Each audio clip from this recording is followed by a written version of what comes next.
Yes और no? ठीक है। एकदम थोड़ा सा सुस्त तो अभी नहीं रहना है, ठंड तो बढ़ता ही रहेगा, आप और उतना गर्मी बढ़ाओ और चिंता नहीं करो। चलो ठीक है, तो न्यू ईयर जैसे भी मना वो ठीक है। होमवर्क किए हो ना? होमवर्क भी तो करना है, होमवर्क पे आवाज थोड़ा लो हो रहा है ये थोड़ा सा टाइट हो जाए तो अच्छा है। तो मुझे पता है ये सब कुछ लोग किए हैं, कुछ लोग नहीं किए हैं।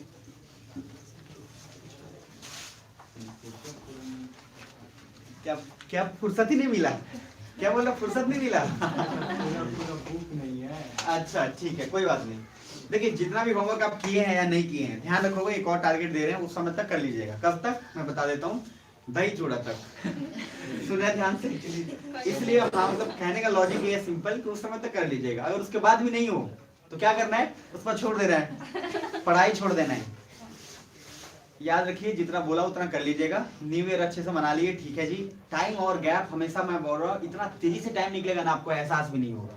बहुत तेजी से टाइम बीत जाएगा।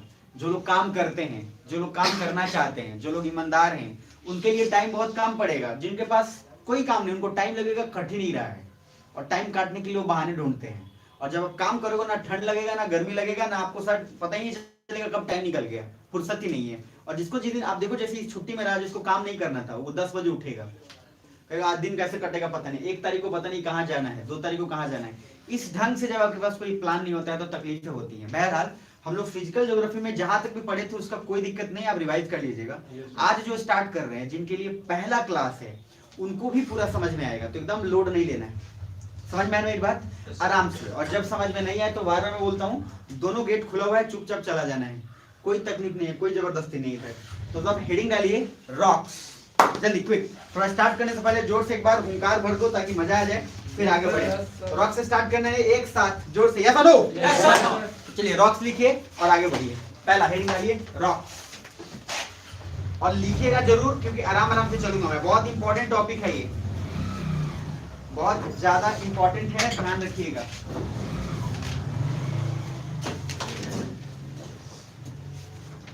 चलिए रॉक्स का एक नॉर्मल, बस एक खाका पूरा मैं समझा देता हूं, ताकि आपको उसके बाद जो लिखवाऊं तो इजीली कनेक्ट हो जाएगा। रॉक्स का हिंदी नॉर्मली क्या होता है नहीं होता, वो तो खैर साइड हटा दो। रॉक्स इतना मैंने तो सबको पता होता है, चट्टान टाइप का। अब चट्टान मतलब पत्थर फीलिंग नहीं आता है, कुछ हार्ड फीलिंग आता है रॉक्स का मीनिंग जब भी बोलते हैं, है ना? देखो अगर रेडी हो सभी लोग, तभी एक साथ पूरा अटेंशन रहना, क्योंकि इससे रिलेटेड जितने भी आगे क्वेश्चंस आएंगे रॉक से रिलेटेड, चाहे यूपीएससी मेंस में चाहे प्री में, वो सारे क्वेश्चंस हुबहू एज इट इज आते हैं लैंडफॉर्म्स पे, और आपको देख के समझ जाना होगा कि कौन सा टॉपिक क्या है क्या नहीं। इसीलिए ध्यान से समझना इसको, क्योंकि इसमें पिक्चर बहुत इंपॉर्टेंट है, आगे पिक्चराइजेशन भी करना इसका बहुत इंपॉर्टेंट रोल है, इसलिए ध्यान देना। सुन रहे हैं? तो चलिए रॉक्स में एक पॉइंट को समझने के लिए कैसे कहां तक बना होगा, थोड़ा बहुत आइडिया मैंने दिया था, बट फिर भी आपको थोड़ा आइडिया एक बार और दे देता हूं।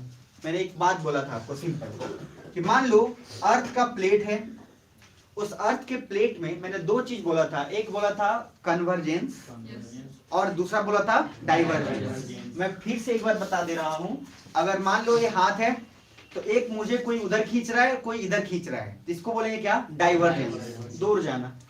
और जब दोनों फोर्स मेरी तरफ लगे तो क्या बोलेंगे? कन्वर्जेंस। तो आपको एक मैंने बोला था फोल्ड माउंटेन बनने का निर्माण, कि अगर यहाँ पे अगर जमा है रेत, तो इधर से भी फोर्स लग रहा है और इधर से भी फोर्स लग रहा है, तो दोनों क्या उठ जाएगा, तो जो माउंटेन बनेगा कौन सा माउंटेन होगा? Fold mountain. तो ये कन्वर्जेंस के कारण होगा कि डाइवर्जेंस के कारण? कन्वर्जेंस के कारण। पहले यहाँ तक क्लियर है? तो अब इसी के कारण मान लीजिए अगर मैं ये बना रहा हूं कि ये डाइवर्जेंस हुआ होगा, तो डाइवर्जेंस के कारण क्रैक डेवलप होगा। जैसे मैंने बोला मुझे कोई दोनों तरफ से खींचेगा तो कहीं ना कहीं से तो फटेंगे अपन, तो क्रैक जब होगा तो ऊपर से सर यहाँ नीचे से निकलेगा क्या? लावा।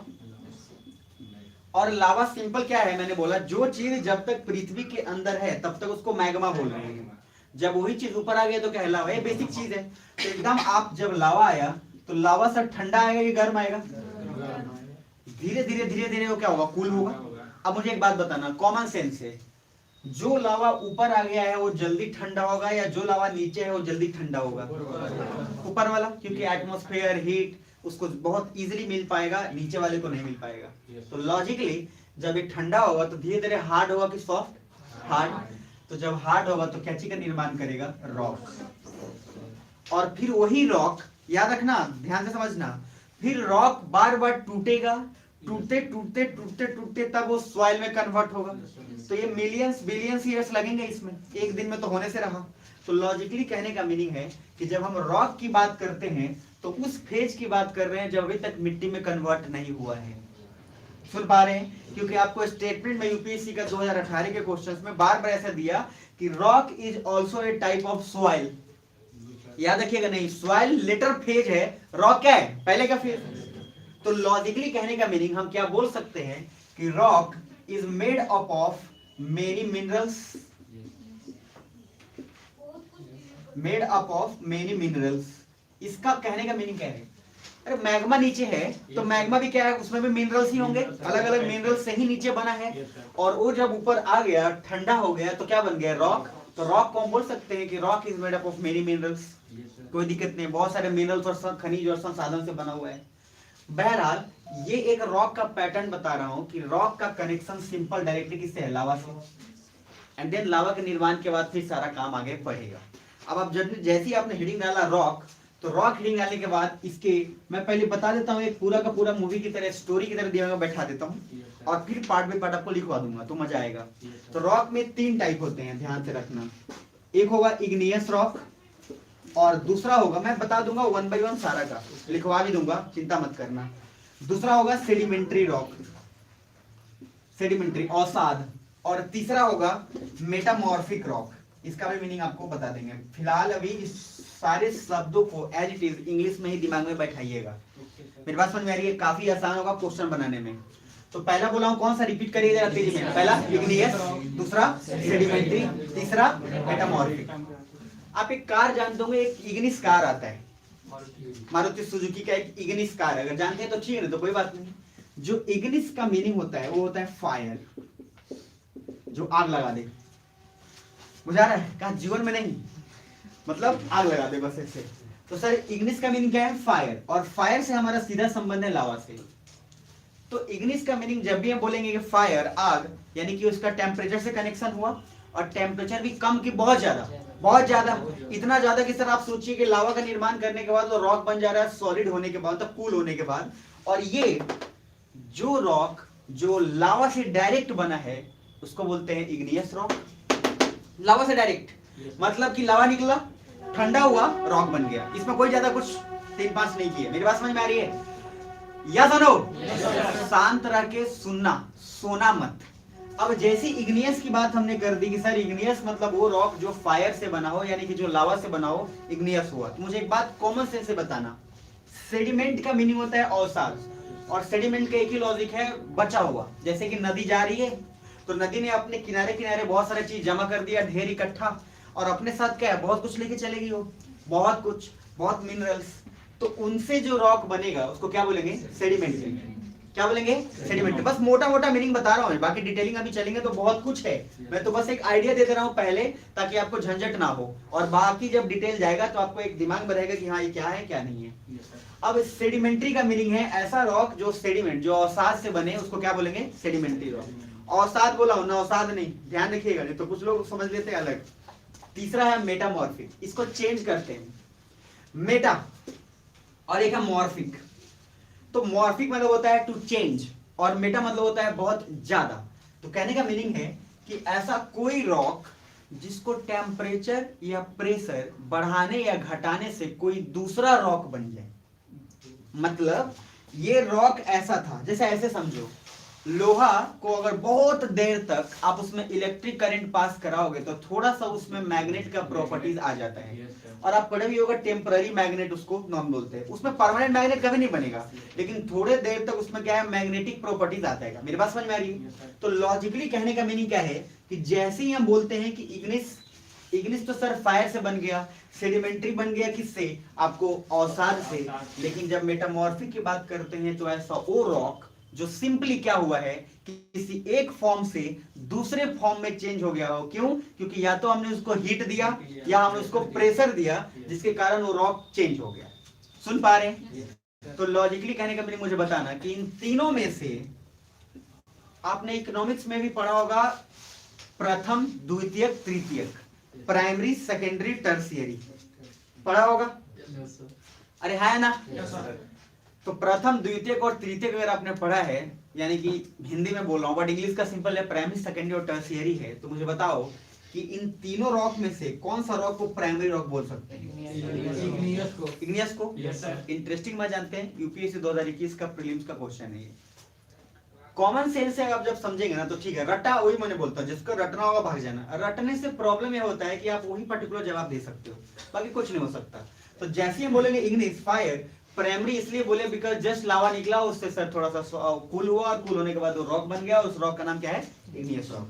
अब आपको एक काम करना है, आपने एक प्रोसेस सुना होगा, अगर ये सुने होगे तो मुझे बताना, नहीं तो कोई बात नहीं। एक होता है डेन्यूडेशन, ये एक वर्ड है डेन्यूडेशन। ये ज्योग्राफी में ना आमतौर पे 10th में सीबीएसई के बुक में भी मिलता है, एनसीईआरटी के बुक, बिहार बोर्ड के बुक में मिलता है, हर बोर्ड में मिलता है।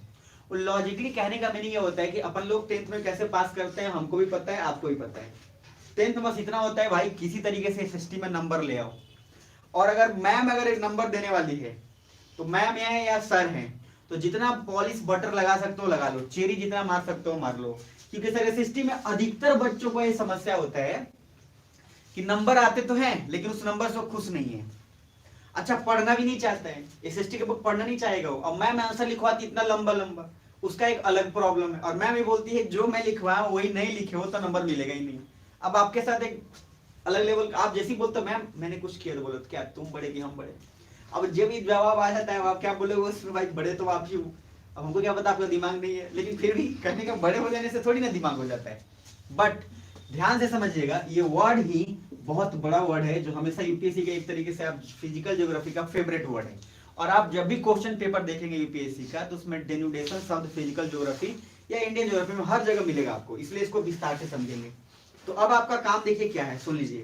पहला काम ये है कि आप पहले टेबल बनाएंगे, उस टेबल में पहला पेज, एक तरफ आप इग्नियस लिखेंगे, दूसरी तरफ आप ये लिखना मत, मैं बता दे रहा हूं, ध्यान से समझना। पहले इग्नियस, सेडिमेंट्री, मेटामॉर्फिक, पहला ही पेज पे तीनों का बना के छोड़ देना।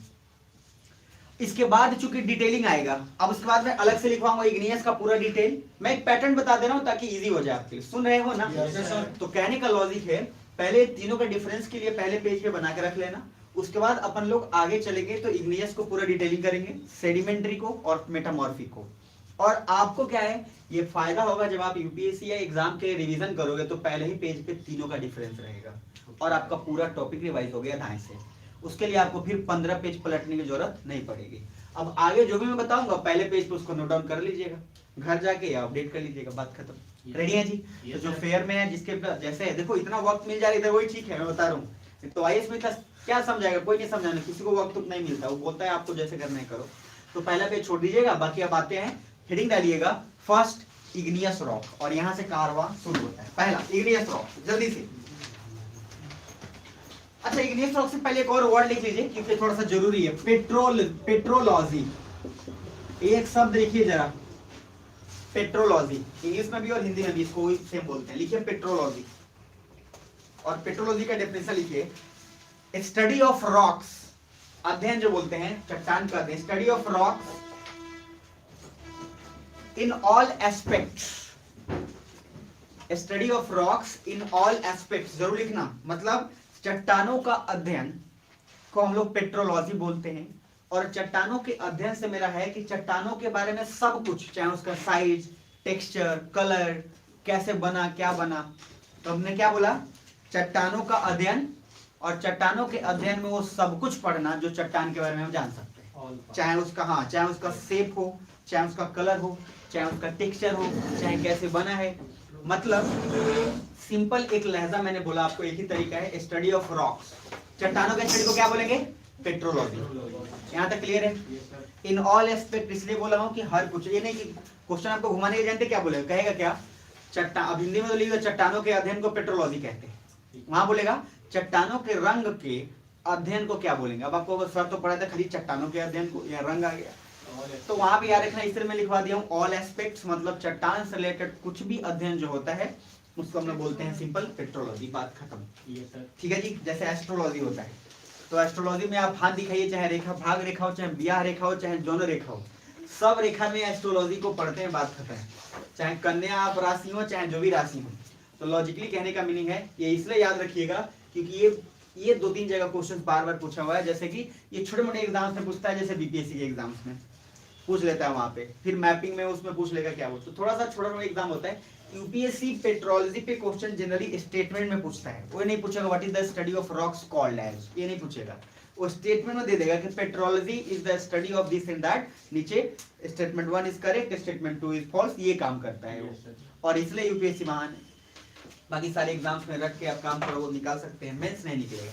बहरहाल इग्नियस लिख लिए, तो हम क्या पढ़ रहे हैं, जो लोग टाइम पे आए एक बार और रिपीट कर देना ताकि काम हो जाए। तो सबसे पहले ध्यान दे लीजिएगा, सबसे फास्ट मैंने बोला है कि सर अपन लोग रॉक पढ़ रहे हैं और चिंता मत करिए, और रॉक पढ़ने के बाद मैंने बोला कि 3 चीज में इंपॉर्टेंट है, रॉक लावा से बना है, और रॉक लावा से बना है एक बेसिक स्ट्रक्चर मान के चलेंगे कि rock is made up of minerals, बहुत सारे खनिजों से बना है।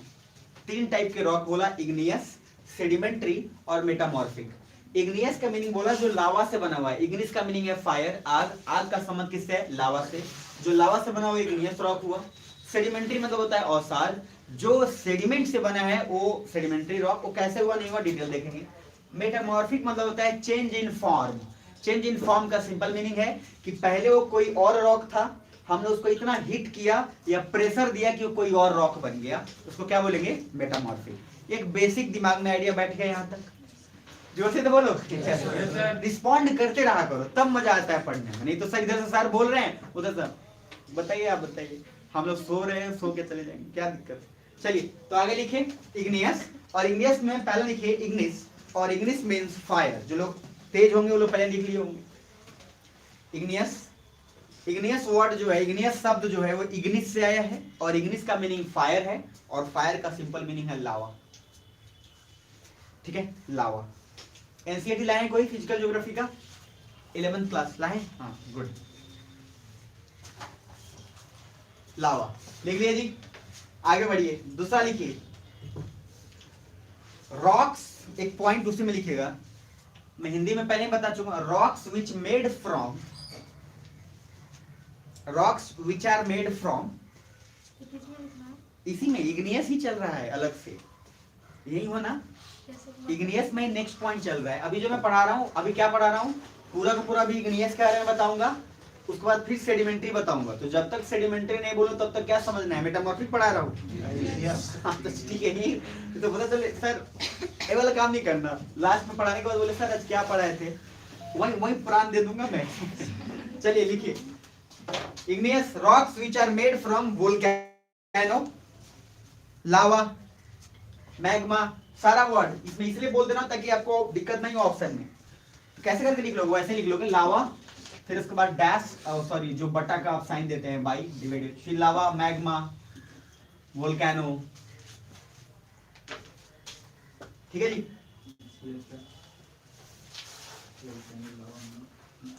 तो rocks which are made from volcano, lava, magma is called igneous rock, is called igneous rock.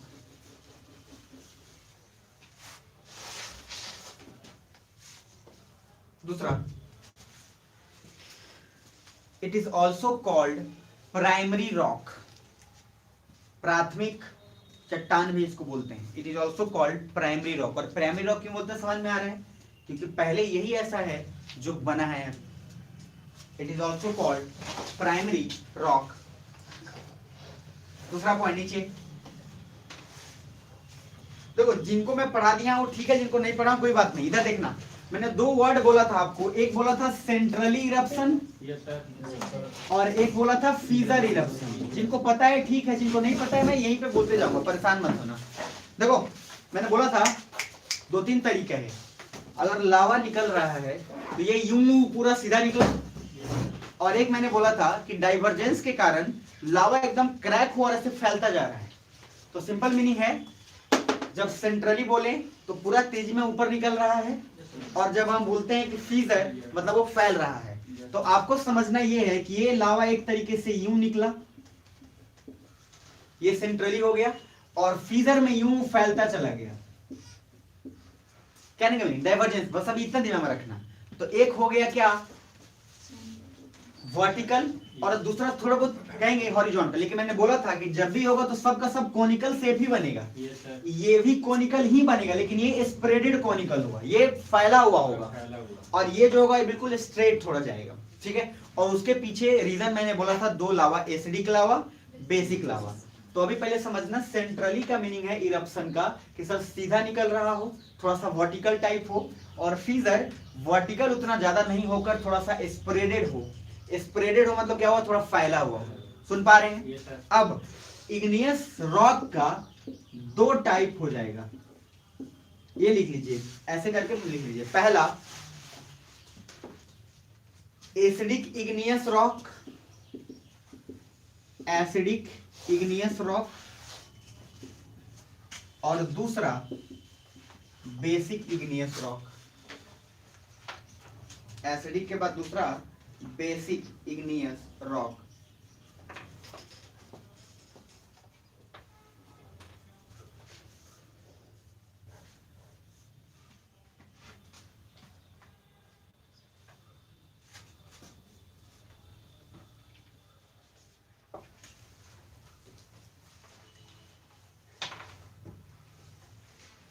ठीक है, इग्नियस कहां से आया है? लावा से। और लावा दो टाइप के होते हैं जिनको मैंने पढ़ाया था, एक बोला था एसिडिक लावा, दूसरा बोला था बेसिक लावा। तो उसी के नाम पे क्या पड़ गया, एक पड़ गया एसिडिक इग्नियस रॉक और दूसरा क्या पड़ गया, बेसिक इग्नियस रॉक। अब जिनको नहीं बताया हूं उनको एक बार और बता देता हूं।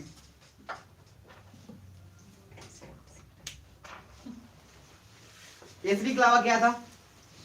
सिलिका का मात्रा जिसमें ज्यादा हो, जिसमें सिलिकेट्स का मात्रा क्या हो, ज्यादा हो।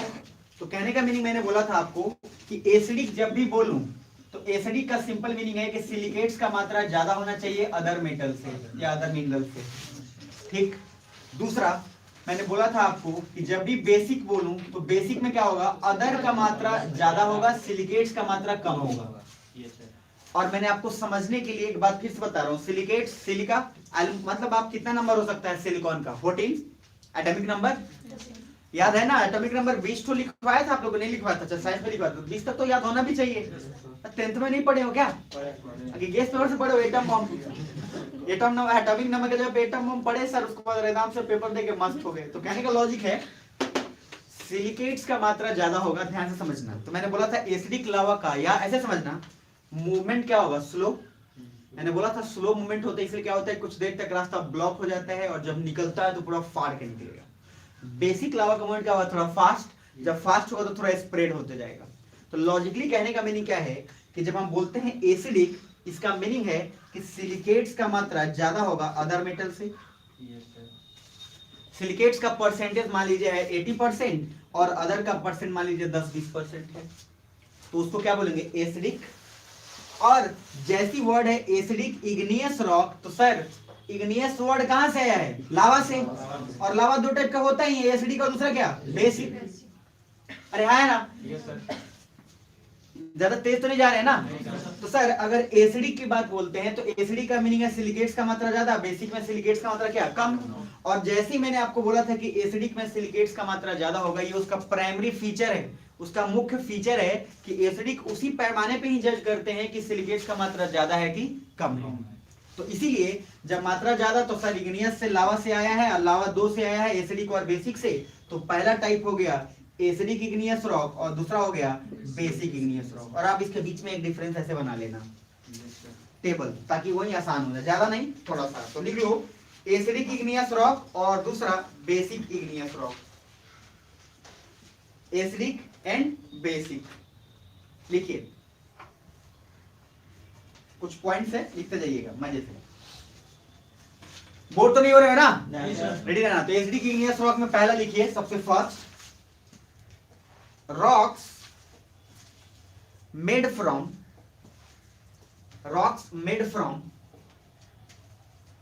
silica and oxides, silica and oxides,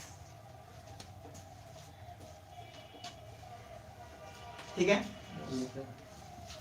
silica and oxides. याद रखना जब जब मैं बोलूंगा, मैंने ओनली शब्द इस्तेमाल नहीं किया है। ज्योग्राफी में हमेशा दो चीज ध्यान रखिएगा, कभी भी ओनली मत सोचिएगा कि ओनली कभी नहीं होता है।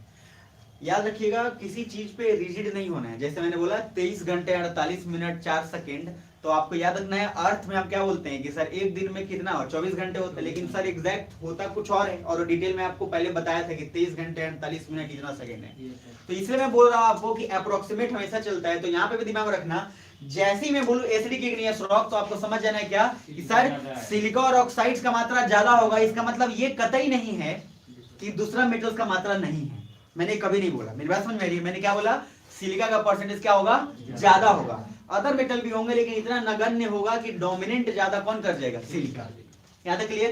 तो पहला लिखिए, लिख लिए rocks which are made from silica and oxides. Example लिखिए, एग्जांपल नाम अभी खाली ध्यान में रखिएगा। इन सबका फोटो गूगल पे अभी आपको सर्च करके दिखाएंगे, आप या एक पावर पॉइंट आपको मैं दूंगा। लिखिए पहला क्वार्ट्ज, QUARTZ,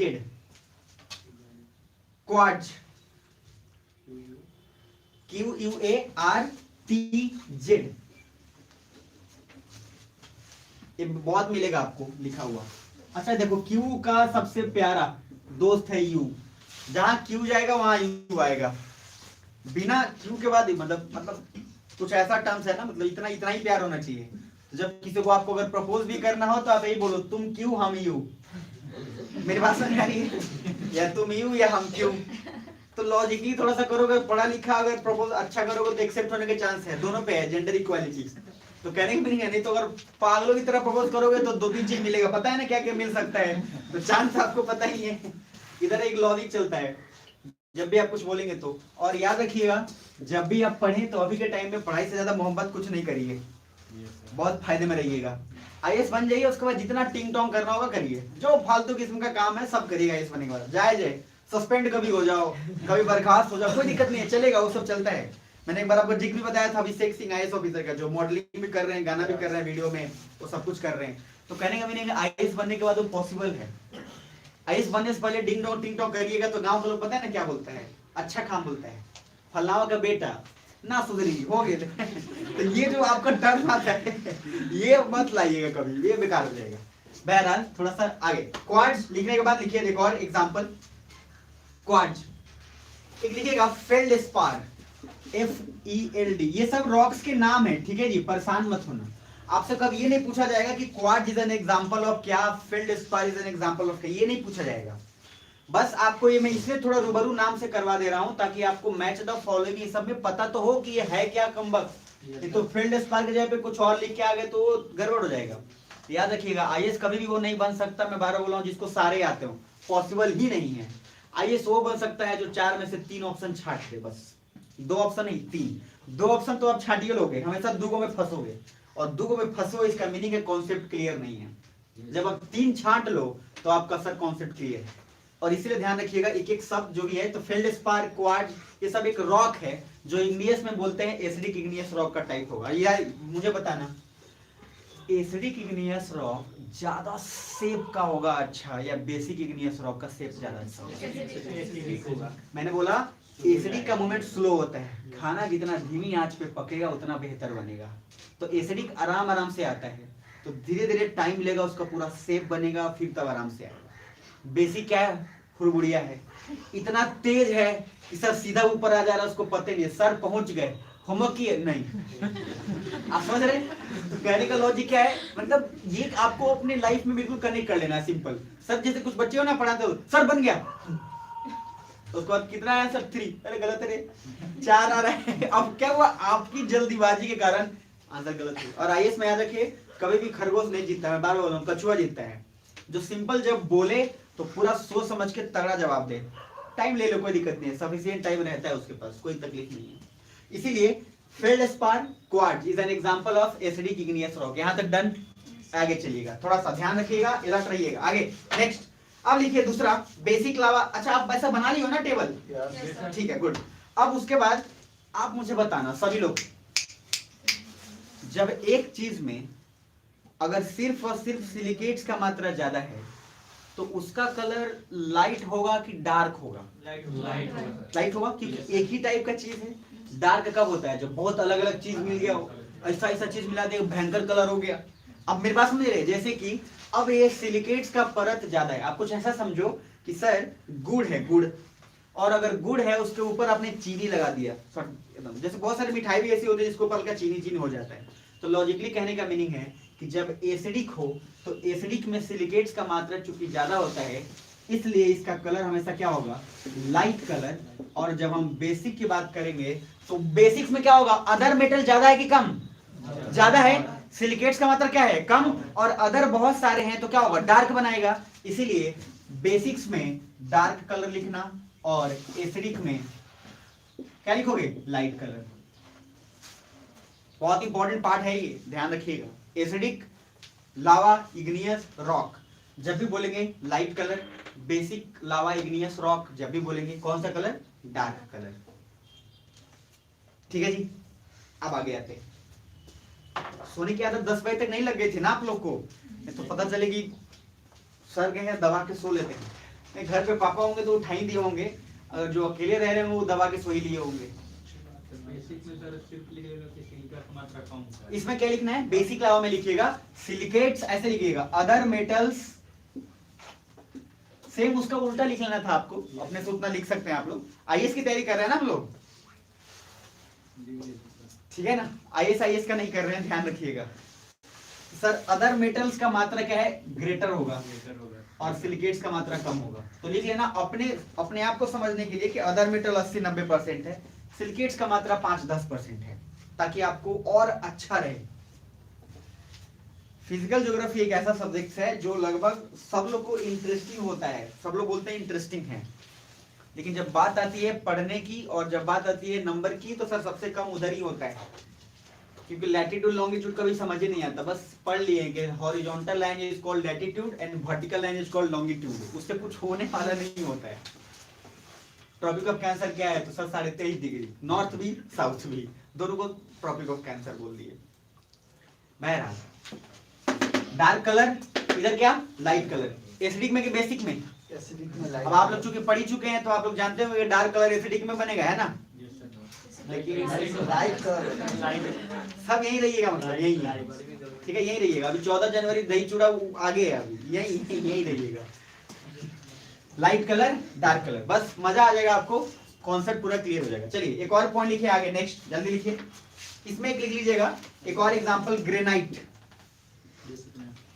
ग्रेनाइट तो सुने होंगे, ये सुना सुना सा रहता है। ग्रेनाइट लिख लो एसिडिक में, और बेसिक में एक और लिख लो, बसाल्ट रॉक। हाँ बेसिक में याद है आपको, बोला भी था बसाल्ट रॉक। और मैंने बोला था पत्थर कोई क्यों व्हाइट होता है, कोई पत्थर क्यों काला, लाल, पीला उसमें मिला होता है, इसलिए क्योंकि वो बेसिक लावा से बना है, और बेसिक लावा से मिलकर जब बनेगा अदर मेटल्स ज्यादा हैं तो अदर मेटल्स मिलेगा तो उसमें काला, हरा, भूरा, लाल अलग अलग मिलेगा। कुछ एकदम ऐसे पत्थर होंगे जो बिल्कुल व्हाइट होंगे, और व्हाइट होंगे तो ज्यादा चांस किससे है बनने का, एसिडिक से, क्योंकि सिलिकेट्स का मात्रा ज्यादा है, लाइट कलर होगा, एक ही टाइप का होगा, बात खत्म। क्या सुन पा रहे हैं सभी लोग? तो सर कहने का मीनिंग है कि यहाँ लिख लीजिएगा ग्रेनाइट, यहाँ लिख लीजिएगा बसाल्ट रॉक, और बसाल्ट रॉक से ही तो ब्लैक सॉइल बना है। इस दुनिया में जहां जहां पे भी काली मिट्टी है जो हम रट लेते हैं, काली मिट्टी बना है बेसिक लावा से, बेसिक लावा बाहर निकला, ठंडा हुआ तो कौन सा रॉक बना, बसाल्ट रॉक, और बसाल्ट रॉक फिर टूटते टूटते फिर कौन सा सॉइल का निर्माण किया, ब्लैक सॉइल। और ब्लैक सॉइल फेमस होता है किसके लिए, कॉटन के लिए। ये बहुत बचपन से पता होता है अपने को, बुझा रहा है, ये बहुत पहले से पता होता है। जिस तरीके से हम लोग को कुछ और बातें पता होती हैं, जैसे 1-2 नेशनल पार्क का नाम पता होता है, ठीक है, वन हॉर्न्ड राइनोसोरस ये भी पता होता है, एक सिंग वाला, उसी तरीके से ये पता होता है। बहरहाल इस पॉइंट्स के आगे थोड़ा गैप छोड़ के एक और पॉइंट इसे में लिखिए जल्दी से, ग्रेनाइट। ग्रेनाइट क्यों ज्यादा बताइए, लाइट कलर का है, क्योंकि सिलिकेट्स का मात्रा ज्यादा कि कम, ज्यादा, तो सिलिकेट्स का मात्रा ज्यादा है, इसलिए ग्रेनाइट में क्या है सर, आपको ज्यादा लाइट कलर मिलने को दिखेगा, जबकि और सारे आप जब बसाल्ट रॉक की बात करेंगे काफी डार्क होगा। पॉइंट छोड़ दीजिए उतना ही जितना तक लिखे हैं। अब आगे एक टेबल बनाने की कोशिश करना है, वो टेबल देखते हैं कितने लोगों को समझ में आता है, कितने लोगों को समझ में आता है, ठीक है जी। क्वेश्चन अचानक से बीच में दागूंगा मैं, इससे ध्यान रखना। चलिए लिखिए, एक टेबल जो बना रहा हूं, हेडिंग डालिए बीच में, इग्नियस रॉक, एक बार और, इग्नियस।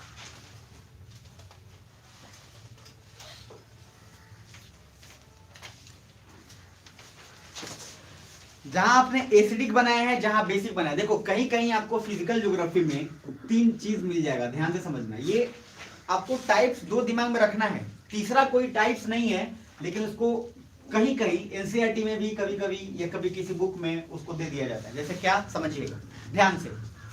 एक बोला एसिडिक, एक बोला क्या, बेसिक, और बीच में बोलता है इंटरमीडिएट। इंटरमीडिएट, इंटरमीडिएट जानते हैं ना, आईएससी, आईए, आईकॉम, जानते ना क्या कर रहा था, आईए, आईएससी। आईएससी का फुल फॉर्म क्या होता है, इंटरमीडिएट ऑफ साइंस।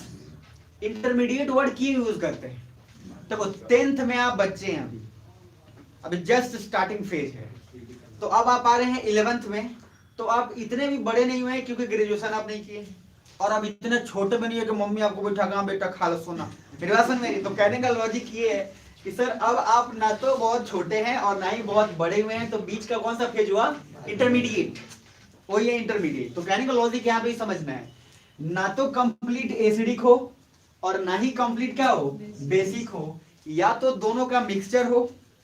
अगर दोनों में से कोई भी 1% भी ज्यादा हुआ तो या तो मान लो मैंने बोला 50% एसिडिक 50% बेसिक, सुना हो, तो क्या हम इसको एसिडिक बोल सकते हैं, तो बोलते थे नहीं, क्या बेसिक बोल सकते हैं, नहीं, तो हम इसको क्या बोल रहे हैं, इंटरमीडिएट। इसलिए अगर हम बोलते हैं ऐसे कि 51% एसिडिक हो तो सर ये क्या हो जाएगा, एसिडिक हो जाएगा। जैसे शेयर पे होता है, शेयर समझते हैं, तो शेयर जानते हैं कि सर मेरी कंपनी में मान लीजिए शेयर 50% मेरा है, 50% आपका है। अब हमारा शेयर 1% ज्यादा हो गया, तो सर अगर देखा जाए अल्टीमेटली तो पावरफुल कौन होगा, मैं हो गया, अरे ऐसा नो। तो टाटा का शेयर उसी तरीके से आपको यहाँ जब इंटरमीडिएट बोले कि इंटरमीडिएट इग्नियस रॉक, तो क्या ध्यान रखना है, इंटरमीडिएट इग्नियस रॉक में एक ही चीज याद रखना है कि 50% एसिडिक 50% बेसिक। तो जहां पे आप लिखे हैं अगर थोड़ा सा लाइन है तो ठीक है, नहीं तो नीचे इसको लिख लीजिए क्योंकि तकलीफ हो जाएगा। ले लीजिए 50% एसिडिक एंड 50% बेसिक लावा जब हो उसको इंटरमीडिएट इग्नियस रॉक बोलते हैं। इसका जिक्र इसलिए कर दिया हूं कि जरूरी है, क्या पता, और मुझे ऐसा उम्मीद है कि 2023 में, खैर आप लोग तो पेपर देने वाले नहीं है, आप लोग तो फर्स्ट ईयर में हैं, लेकिन 2023 में इस क्वेश्चन के चांसेस बहुत ज्यादा बढ़े हैं। उसके पीछे बहुत सारे कारण हैं, 2-3 क्वेश्चन के चांस बहुत ज्यादा बढ़ गए। तो लिख लीजिए सबसे फर्स्ट इंटरमीडिएट। इंटरमीडिएट में क्या लिख लीजिएगा, 50% एसिडिक एंड 50% बेसिक। जब 50% एसिडिक हो 50% बेसिक हो। एक एग्जांपल इसमें खाली लिख लीजिएगा, इंटरमीडिएट में एक लिख लीजिएगा डायोराइट, डायोराइट, और दूसरा लिख लीजिएगा एंडीसाइट। ये सब पत्थर के नाम हैं, डायोराइट और एंडीसाइट। आप अपने फ्यूचर जनरेशन का भी नाम इसमें से लिख सकते हैं आराम से, चूंकि पॉसिबल जो अगर लड़का बहुत पूरा वो एकदम लावा टाइप का होता है, जो आग एकदम पूरा होते हैं ना, कुछ बच्चे ऐसे होते हैं डेंजरस टाइप, तो बचपन में ही पता चल जाता है कुछ लोग का, बहुत सर गजब के होते हैं। तो कहने का उनका नाम आप रख सकते हैं कि भाई डायोराइट एंडीसाइट। जैसे हम लोग का नाम रख दिया गया था डाइकॉट, आप लोग पढ़े होंगे 9th चैप्टर, जो 9th क्लास में कुछ चैप्टर था जो सबसे बड़ा, हाँ जो सबसे बड़ा चैप्टर होता था जिसको पहले ही छोड़ता था सब समझ में आ रहा है पूरा उसमें होते थे ऑर्गेनिजम्स के बारे में, तो उसमें सारा नाम रख दिया जाता, तो वही नाम बच्चों को रख दिया गया था। ये डाइकॉट है, ये एनिमिलिया है तो कहने का लॉजिक ये है कि ये जो डायोराइट और एंडीसाइट है, it is an example of acidic की बेसिक। तो जल्दी बोलो बेसिक क्या सब यही हो ना, प्लीज अगर नहीं मानोगा तो बोल देना चला जाना, कोई दिक्कत नहीं, लेकिन यही रहना। ये तो पता चले खाते खाते ऐसा लग रहा है जैसे पढ़ रहे हैं ऑर्केस्ट्रा चल रहा, चलिए नाचिए गजब हाल है, आप समझ रहे, यही रखिएगा थोड़ा। इसलिए इतना आपको लाइव करके पढ़ाना होता है क्योंकि टॉपिक्स बहुत आपके ऊपर है, ठीक है, तो उसको समझाने के लिए थोड़ा सा देना पड़ता है, नहीं तो दिमाग ऐसे हो जाएगा। चलिए जी, तो 3 टाइप हो गए अब इग्नियस के, कौन कौन से रिपीट करो तेजी में। फर्स्ट एसिडिक, दूसरा इंटरमीडिएट और तीसरा बेसिक। क्लियर है जी। एसिडिक का सिंपल मीनिंग है सिलिकेट्स का मात्रा ज्यादा हो, इंटरमीडिएट का मीनिंग अभी बाद में आएंगे, बेसिक में सिंपल है सिलिकेट्स का मात्रा कम, अदर मेटल्स का मिनरल्स का ज्यादा। अब जब हम बोलते हैं कि 50% उसमें एसिडिक हो 50% बेसिक हो तो क्या बोलेंगे, intermediate. Example is diorite and andesite, that's it. अब आगे बढ़े, चलिए तो नेक्स्ट आप हेडिंग डालिए एक और अब एक टेबल इसी में बनाएंगे वापस से, इग्नियस नहीं। तो बीच सेंटर पे जो बनाते जा रहा हूं वो आप भी बनाते जाना। तो पहला लिखना इग्नियस रॉक, यहां से 2 बेसिस पे बनाएंगे, ठीक है। तो पहला बेसिस पे लिखो on the basis of chemical composition, मतलब केमिकल कॉम्पोजिशन के आधार पर इग्नियस रॉक का कितना टाइप होगा। तो on the basis of chemical composition, और केमिकल कॉम्पोजिशन का सिंपल मीनिंग क्या है कि एसिडिक लावा है कि बेसिक लावा है, ठीक है। So on the basis of chemical composition, तो मुझे बताओ कितने टाइप हो गए इस पे, मतलब कि एसिडिक लावा बेसिक लावा के कंपोजिशन में कितने हो गए, 3 हो गए। एक हो गया क्या एसिडिक, दूसरा हो गया इधर बेसिक, और तीसरा क्या हो गया इंटरमीडिएट। इस एक डायग्राम से ना आपका पूरा काम हो जाएगा, ठीक। दूसरा on the basis of formation,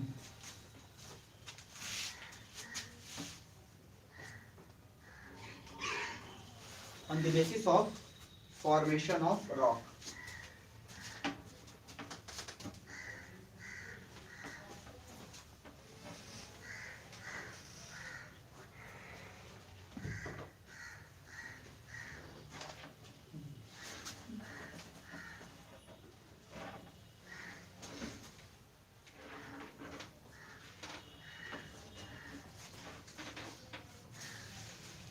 on the basis of formation of rock। दूसरा पे लिखना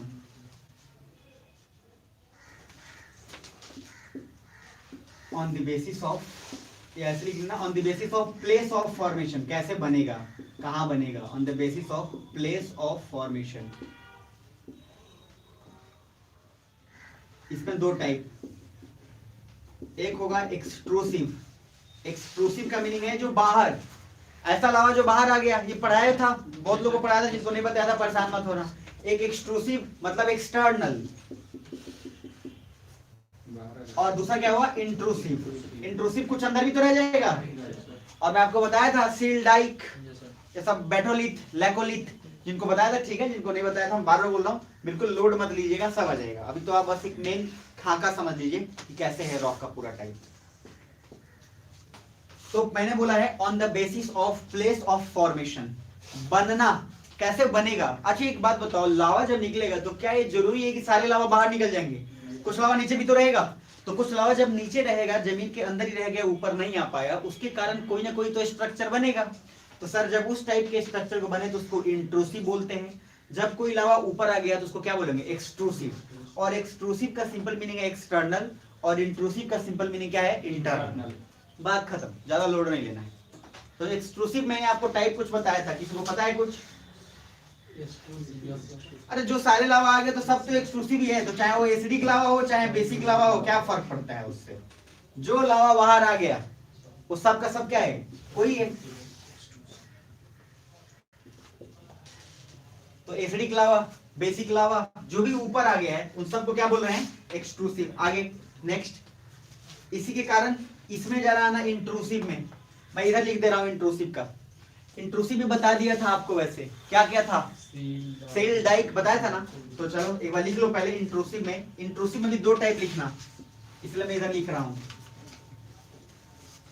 यहां मैं इंट्रूसिव साइड में लिख रहा हूं, ध्यान देना, इसलिए अलर्ट रहना, नहीं तो रेलवे की तैयारी करना है तो अलर्ट मत रहिएगा। इंट्रूसिव 2 टाइप, एक लिखिएगा इंट्रूसिव में 2 टाइप में। पहला लिखिएगा डीप डेप्थ, जब बहुत गहरा डेप्थ हो। सर अब जब हम बात बोल रहे हैं कि अंदर रहा होगा तो कितना अंदर रहा होगा एक आइडिया तो हो। एक जो है बहुत गहरा रह गया, नीचे ही रह गया, और दूसरा सैलो डेप्थ। सैलो डेप्थ का मीनिंग क्या है? सैलो मतलब क्या, ज्यादा गहरा नहीं है, थोड़ा ऊपर ही है, मतलब अगर ऊपर का 2-3 लेयर हटाएंगे तो दिख जाएगा। देखो क्या डीप डेप्थ, और दूसरा क्या हो गया सैलो डेप्थ। बहुत बढ़िया। देखिए जब बहुत गहरा हो, कोई भी ऐसा लावा जो बहुत नीचे रह गया हो और उसके कारण रॉक बन गया हो बहुत गहरे में, उसको बोलते हैं प्लूटोनिक रॉक। कौन सा रॉक बोलते हैं? Plutonic rock. ये वर्ड प्लूटो से आया है, प्लूटो, जो सर पहले हमारा प्लेनेट हुआ करता था और अब नहीं है। वो तो जब आप लोग थे तभी नहीं था। मेरी बात समझ में? उसी तरह कितने प्लेनेट्स हैं याद हो, ग्रह है याद हो नहीं हो, इससे मतलब नहीं। एक जरूर बात याद रहता था कि प्लूटो अब हट गया। और सबसे छोटा कौन था? प्लूटो ही था। और सबसे अंतिम में वही था, तो बेचारा नेपच्यून आ गया। तो लॉजिकली कहने का मीनिंग सिंपल देखिएगा, ये वर्ड इसलिए आया है, प्लूटोनिक का सिंपल मीनिंग होता है, फिर से बोल रहा हूं ये वर्ड बार बार आएगा हिंदी में भी। प्लूटोनिक का मीनिंग होता है ऐसा रॉक जो काफी गहराई में हो, जो बहुत गहराई में हो, उसको प्लूटोनिक रॉक बोलते हैं। बात खत्म। क्लियर है जी? दूसरा रॉक है इसमें, सॉरी, दूसरा है सैलो डेप्थ। सैलो मतलब क्या होता है? ज्यादा गहराई में नहीं हो। मतलब हम लोग जहां बैठे हैं इस सरफेस पे 3-4, ज्यादा नहीं, बस थोड़ा सा हमने यहाँ पे डिग किया, थोड़ा सा खोदा, खोदने के बाद 3-4 लेयर हटाए, लेयर हटाने के बाद मिल जाए, उसको बोलते हैं सैलो डेप्थ। और सैलो डेप्थ को एक रॉक का नाम देते हैं, जिस रॉक का नाम है हाइपेवेजल रॉक। स्पेलिंग बोल देता हूं, लिख लेना अच्छे से। सैलो डेप्थ में लिखिए HYPA, जरूर लिखना, जो इंपॉर्टेंट है ये। HYPA BYSSL, कहीं कहीं पे एस भी आए तो लोड मत लेना, double S. Hypabyssal rock, hypabyssal rock. तो हम लोग सैलो डेप्थ को भी हम लोग क्या बोलते हैं? हाइपेवेजल रॉक। हाइपेवेजल रॉक का मीनिंग क्या है? जो बहुत गहराई में नहीं है। हाइपेवेजल का क्या मीनिंग है? जो बहुत गहराई में नहीं है, जो दिख जाए। तो दिखेगा कब? जब बहुत नीचे रहेगा तब, थोड़ा ऊपर रहेगा तब। बस 3-4 कुल्हाड़ी मारा, 3-4 कुदाल मारा और उसके बाद क्या हुआ? नीचे दिख गया कि अच्छा इस टाइप का भी रॉक है नीचे। हाइपेवेजल रॉक में क्या क्या हो सकता है? जो बता दिया तो ही होगा। पहला होगा SILL सिल्क, दूसरा होगा डाइक, तीसरा DYK ही है, डाइक। और मैंने इसका डायग्राम स्क्रीनशॉट भेजे भी थे लोग ना, ग्रुप में भेजे भी थे। है किसी के पास अभी? तो दीजिए एक बार और दिखा देते हैं। तीसरा लिखिए लेपोलिथ, लेपोलिथ। चौथा है लैकोलिथ, और पांचवा है बैठोलिथ। और लिथ का मीनिंग क्या होता है? LITH। लिथ का मीनिंग होता है रॉक, जैसे बोलते हैं लिथोस्फेयर। तो यहाँ लिथ का मीनिंग क्या है? रॉक से, चट्टान। लिथ का मीनिंग है चट्टान, LITH। तो जब भी हम बोले लैकोलिथ, वो लिथ वर्ड का मीनिंग सिंपल है चट्टान। अब ये क्वेश्चन पूछने वाला हूं, देखता हूं किसका दिमाग यहीं पे है और किसका दिमाग चल गया है चल। ठीक है जी, रेडी हो सब? बता देना एकदम। देखते हैं, 4 नाम बोल रहा हूं, चारों नाम पहले मेरे साथ रिपीट कर लेना। पहले टेबल मैंने जो भी बनाया उस टेबल को एक बार और बता रहा हूं वंस मोर, ताकि दिमाग में आ जाए। देखो, रटना मत, फील करना। एक हो गया igneous rock. Igneous rock 2 basis पे हम लोग उसको क्लासिफाई कर रहे हैं। पहला बेसिस क्या है? इंट्रूसिव। इंट्रूसिव बोलो, on the basis of chemical composition, कि किसमें एसिडिक लावा ज्यादा है, किसमें सिलिकेट्स कम है, क्या है नहीं। उस बेसिस पे कितने टाइप हो गए? 3। रिपीट करो, एसिडिक, इंटरमीडिएट और बेसिक। क्लियर यहाँ तक? दूसरा on the basis of place of formation, कैसे बना है, कहाँ बना है, जगह। जगह में 2, एक बाहर एक्सट्रूसिव और दूसरा क्या? इंट्रूसिव। जो बाहर बना एक्सटर्नल रॉक, और ये एक्सटर्नल रॉक, एक्सटर्नल लावा का सिंपल मीनिंग है जो लावा सब कुछ बाहर आ चुका है, चाहे वो एसिडिक हो चाहे बेसिक हो, हमें उसका मतलब नहीं है। और वो जब हो तो सर उसको एक्सट्रूसिव बोलेंगे। और जब हम इधर आते हैं इंट्रूसिव में, जो इंटरनली बना है अंदर, उसको क्या बोलेंगे? इंट्रूसिव। इंट्रूसिव मैंने 2 टाइप बोला, एक बोला कि सर अंदर है तो बहुत अंदर है, इतना गहरा है कि आइडिया नहीं। और दूसरा मैंने बोला सैलो डेप्थ। तो जब डीप डेप्थ बोले उसका नाम है प्लूटोनिक रॉक, जब सैलो डेप्थ बोले उसका नाम क्या है? हाइपेवेजल रॉक। यहाँ तक क्लियर है? जब कम गहरा हो तब। हाइपेवेजल में मैंने कुछ एग्जांपल दिए, जैसे sill, dike, lopolith, laccolith and 4th is batholith. मैंने कोई देगा अभी फोन में क्लिक था ना? जल्दी क्लिक दीजिए एक बार, जो लोग नहीं देखे एक बार वो देख ले खड़ाक से जमीन के अंदर। अच्छा बनाए भी तो थे, डायग्राम बनाए भी तो थे, बहुत अच्छा बनाया था डायग्राम, दिखा ना? सब तो 1-2 बच्चे बिजी थे। हाँ चलो ये भी काम हो जाएगा। देखो इधर ध्यान से, इससे भी हो जाएगा। ये नीचे ध्यान से समझना, ये हमारा अर्थ सरफेस है ऊपर, ये हम सब कुछ जो देख रहे हैं नीचे के बाद देख रहे हैं। मतलब इस से नीचे, देखना तो सबसे नीचे है पूरा ऐसे यूं डोम शेप का, मतलब पूरा गुंबज टाइप का, तो क्या बोले इसको? बैठोलिथ। क्या बोले इसको? बैठोलिथ। सुन रहे हो ध्यान से? अब जरा मैंने सबसे पहले बोला देखो सील, सबसे ऊपर सील है, उसका स्ट्रक्चर बहुत ज्यादा नहीं है, बस थोड़ा सा निकला हुआ उसमें एक पाइप की तरफ। उसके बाद है फिर डाइक, वो भी निकाल लीजिएगा। उसके बाद है डाइक, डाइक के बाद उसमें एक है लेकोलिथ, एक है लेपोलिथ, वो कॉनकेव और कॉन्वेक्स शेप का है। अब ये एक बेसिक आइडिया मैं बता रहा हूं, बाकी भी समझने जाना। ये अर्थ के अंदर बात कर रहा हूं कि ऊपर बात कर रहा हूं? अंदर। और अंदर में भी बात कर रहा हूं तो बहुत डीप डेप्थ की बात नहीं कर रहा, मैं एकदम हाइपरबेजल रॉक की बात कर रहा हूं जो बहुत गहरा में नहीं है। सुन रहे हो? मिल गया? दिखाइए।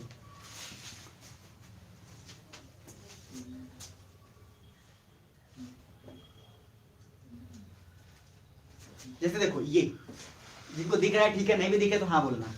मेरी बात समझ आइए। अब यहां देखोगे तो सबसे नीचे जो है, सबसे नीचे वो क्या है? बैठोलिथ, सबसे नीचे वही गुंबज शेप का। अब वहां पे लावा जो है ऊपर, सबसे ऊपर ये है डाइक, ये है लेकोलिथ, इधर आपको सील मिला हुआ, इधर एक प्लूटोनिक, ये प्लूटोन लिखा हुआ है, प्लूटोन। ये प्लूटोन का मीनिंग है प्लूटोनिक।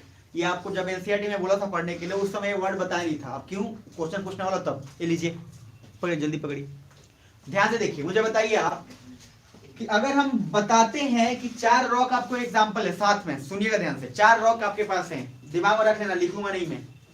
डाइक, लेकोलिथ, लेपोलिथ और बैठोलिथ। देखते हैं किसका दिमाग कितना चलता है। 4 हो गए, डाइक, लेकोलिथ, लेपोलिथ, बैठोलिथ। इन चारों में से लगभग किसका चांस है जिसको हम लोग बोल सकते हैं प्लूटोनिक रॉक? लगभग प्लूटोनिक रॉक का मीनिंग क्या है? जो सबसे गहरा हो। और सबसे नीचे कौन है? बैठोलिथ। इसीलिए क्वेश्चन में बोला जाता है कि, और आपको बहुत जगह एनसीईआरटी में स्टेटमेंट मिलेगा कि batholith is intrusive as well as extrusive. Sorry, batholith is, सबसे पहला यहाँ जो ये पॉइंट है ये वाला, कि एक तो सैलो डेप्थ में है हाइपोवेजल, और it can be called as a plutonic. मतलब ये बोल दिया गया कि बैठोलिथ एक ऐसा है रॉक जो कभी कभी हाइपोवेजल में भी काउंट होता है, और ये कभी कभी किस में काउंट होगा? प्लूटोनिक रॉक में। इसीलिए जो डायग्राम आप देखेंगे उस डायग्राम में आपको प्लूटोन भी लिखा रहेगा, और उस प्लूटोन का सिंपल मीनिंग है कि बैठोलिथ को लगभग हम सोच लेते हैं कि इतना गहरा है कि थोड़ा बहुत इसको हम प्लूटोनिक रॉक कह सकते हैं। जबकि अगर डायरेक्टली कोई पूछे तो किसमें डालोगे? सैलो डेप्थ में डालोगे, और उसको बोलोगे कि ये के सारे क्या है? हाइपोवेजल रॉक है। बैठोलिथ जब पूछे और स्टेटमेंट में हो कि बैठोलिथ कैन बी, क्या हो सकता है? यस, तो बैठोलिथ हो सकता है। बट बोले कि क्या बैठोलिथ सिर्फ व सिर्फ डीप डेप्थ में है? तो no, but yes, batholith can be plutonic rock. मेरी बात समझ में आ रही है? बैठोलिथ को प्लूटोनिक रॉक भी कह सकते हैं, ये पॉसिबल है। इसीलिए क्या लिखोगे कि सर पॉइंट में लिखना कि बैठोलिथ, नोट करके लिखना, batholith can be called as plutonic rock as well as hypabyssal rock. Batholith को प्लूटोनिक रॉक भी कह सकते हैं और हाइपोवेजल रॉक भी कह सकते हैं। प्लूटोनिक रॉक भी कह सकते हैं और हाइपोवेजल रॉक भी कह सकते हैं।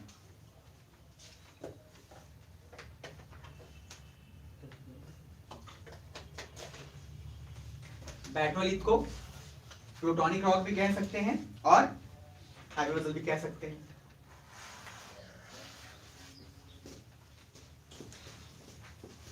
अब आपसे एक क्वेश्चन पूछ रहा हूं, कोई रॉक या लावा मान लो बहुत जल्दी से ठंडा हो गया और कोई रॉक आराम आराम से ठंडा हुआ, तो दोनों में फर्क तो होगा। जो आराम आराम से ठंडा हुआ उसका शेप आराम से बना है, मजे से बना है, और उस शेप का टेक्सचर स्ट्रॉन्ग भी होगा, थोड़ा सा क्रिस्टल भी होगा, आया ना। और ज्यादा चांस किस में जाता है? एसिडिक लावा में, उसी का चांस ज्यादा बनता है। तो क्वेश्चन जैसे पूछता है कि when rock cools down slowly, statement में पूछता है जब रॉक आराम आराम से ठंडा हुआ हो, चट्टान कोई, और उसके बाद या लावा आराम से ठंडा हुआ हो, और उसके कारण जो रॉक बना हो वो कैसा रॉक बनेगा, उसके कुछ फीचर्स डाले होते हैं। तो आप एक नोट करके पॉइंट यही लिख देगा क्योंकि मेंस में ये बहुत यूजफुल होगा। तो लिख लो, एक पॉइंट लिखो एकदम ठेठ भाषा में, रॉक कूलिंग जितना स्लो होगा, मतलब चट्टान जितना ठंडा होगा, रॉक कूलिंग जितना स्लो होगा, डैश देके फर्स्ट पॉइंट लिखना, उतने ही अच्छे से सॉलिड बनेगा। फर्स्ट पॉइंट, उतने ही अच्छे से सॉलिड। सॉलिड कहने क्या होता है? द्रव, ठोस, ठोस। तो सॉलिड उतने ही अच्छे से बनेगा। जितना आराम आराम से कूल होगा, जितना ठंडा कूल होगा, उतना ही अच्छे से सॉलिड बनेगा। दूसरा, स्ट्रांग होगा, स्ट्रांग होगा। थर्ड,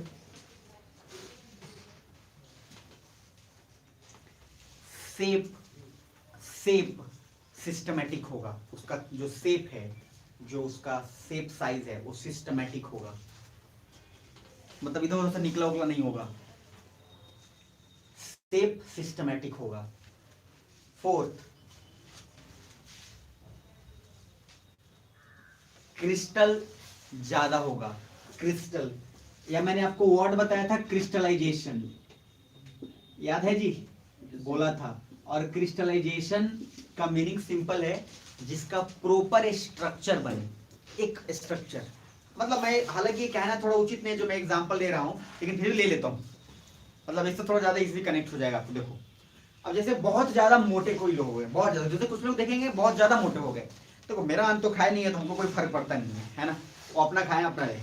लेकिन जब मोटे लोग होते हैं तो मुझे आपको चूंकि समझाने में एक चीज फैक्टर उसमें यूज करना है कि उनका जो स्किन है या उनके जो आपके अलग तरीके का है, तो सर बहुत अलग अलग तरह से फैट चर्बी अलग अलग जगह से निकल जाएगा बहुत सारा। लेकिन जो थोड़े से फिट हैं तो उनका क्या प्रॉपर एक स्ट्रक्चर होगा, कुछ वैसा ही समझ में आओगे तो कुछ वैसा ही आपको यहाँ समझ लेना है क्रिस्टलाइजेशन में। क्रिस्टलाइजेशन की बात जब भी करें तो इसका मीनिंग है प्रॉपर स्ट्रक्चर, और प्रॉपर स्ट्रक्चर तभी बनेगा जो आदमी उतना ही अच्छे से क्या हो, जो रॉ क्या हुआ, सॉलिड अच्छे से हुआ, आराम से हड़बड़ाए नहीं। कुछ लोग चिकन बनाते हैं, मटन बनाते हैं, जो कि आप लोग फर्स्ट ईयर के दिन या उसके आसपास बने हुए किए होंगे, सब बकरा खा गया होगा, खाया तो खाया, लेकिन फिर भी बताते हैं समझ में आइए कि कुछ लोग खाना आराम से बनाते हैं, कुछ लोग हुड़बुड़िया किस्म को होते हैं, धाए धाए खींच रहे हैं, जल्दी बना। एक खासकर बैचलर वाले के साथ होता है, क्योंकि सर उसको भूख लगा रहता है पढ़ाई के जाने के बाद, वो कुछ भी होता है हॉट पहले खाना बनाएंगे, उसके बाद जो भी बात करना उसके बाद बनेंगे, घर वाले को जाते हैं यहाँ मिल जाता है। तो क्रिस्टलाइजेशन लिख के लिखना प्रॉपर स्ट्रक्चर, ये जरूरी है क्योंकि ये वर्ड बहुत बार आपको परेशान करेगा। प्रॉपर स्ट्रक्चर बनेगा, जितना अच्छे से कूल होगा उतना ही प्रॉपर स्ट्रक्चर बनेगा।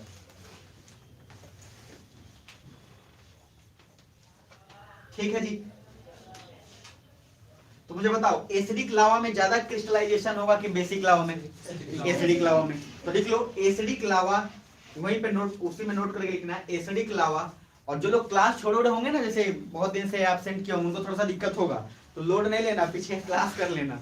ऐसा नहीं कि नई क्लास की है तो चलो नहीं समझ में आ रहा तो छोड़ ही देते हैं, कवर करना है, हो जाएगा, इतना हार्ड नहीं।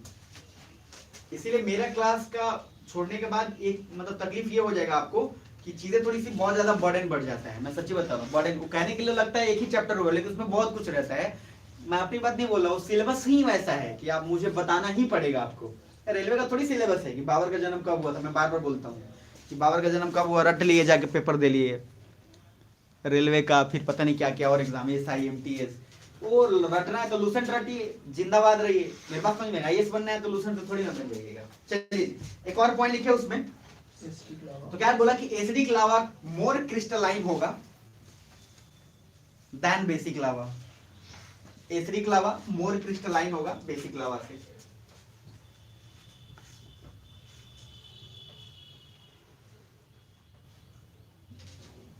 ठीक है, अब कुछ ना कुछ पॉइंट्स लिखना नोट करके, जो इंपॉर्टेंट पॉइंट्स लिखना, जो बहुत ऑब्जेक्टिव टाइप धाए धाए आते जाएगा, क्योंकि क्वेश्चन पूछेगा, अब इसका इस्तेमाल लिख लेना। Some important points, some important point. अच्छा, मैंने ग्रेनाइट एग्जांपल लिखवाया था, एसिडिक में लिखवाया था कि बेसिक में? एसिडिक में। तो मुझे बताओगे कि ग्रेनाइट ज्यादा क्रिस्टलाइन होगा कि बसाल्ट रॉक ज्यादा होगा? ग्रेनाइट ज्यादा होगा, क्योंकि ग्रेनाइट एसिडिक लावा है तो क्रिस्टलाइन ज्यादा होगा। सर क्रिस्टलाइन जब ज्यादा होगा तो मुझे एक और बात बताना, चमकीला कौन ज्यादा होगा? थोड़ा सा साइनिक, एसिडिक की बेसिक? एसिडिक इसलिए चमकीला होगा, लाइट कलर होगा, और लाइट कलर इसलिए क्योंकि एक ही चीज ज्यादा है, और वो कौन सा है? सिलिकेट्स। और बेसिक में तो अदर मेटल्स ज्यादा है तो उसका डार्क होगा, इसलिए याद रखिएगा चमकीला भी। ये भी पॉइंट लिख लीजिए इंपॉर्टेंट पॉइंट्स में। पहला पॉइंट सबसे first, acidic igneous rock will be more shining, चमकीला।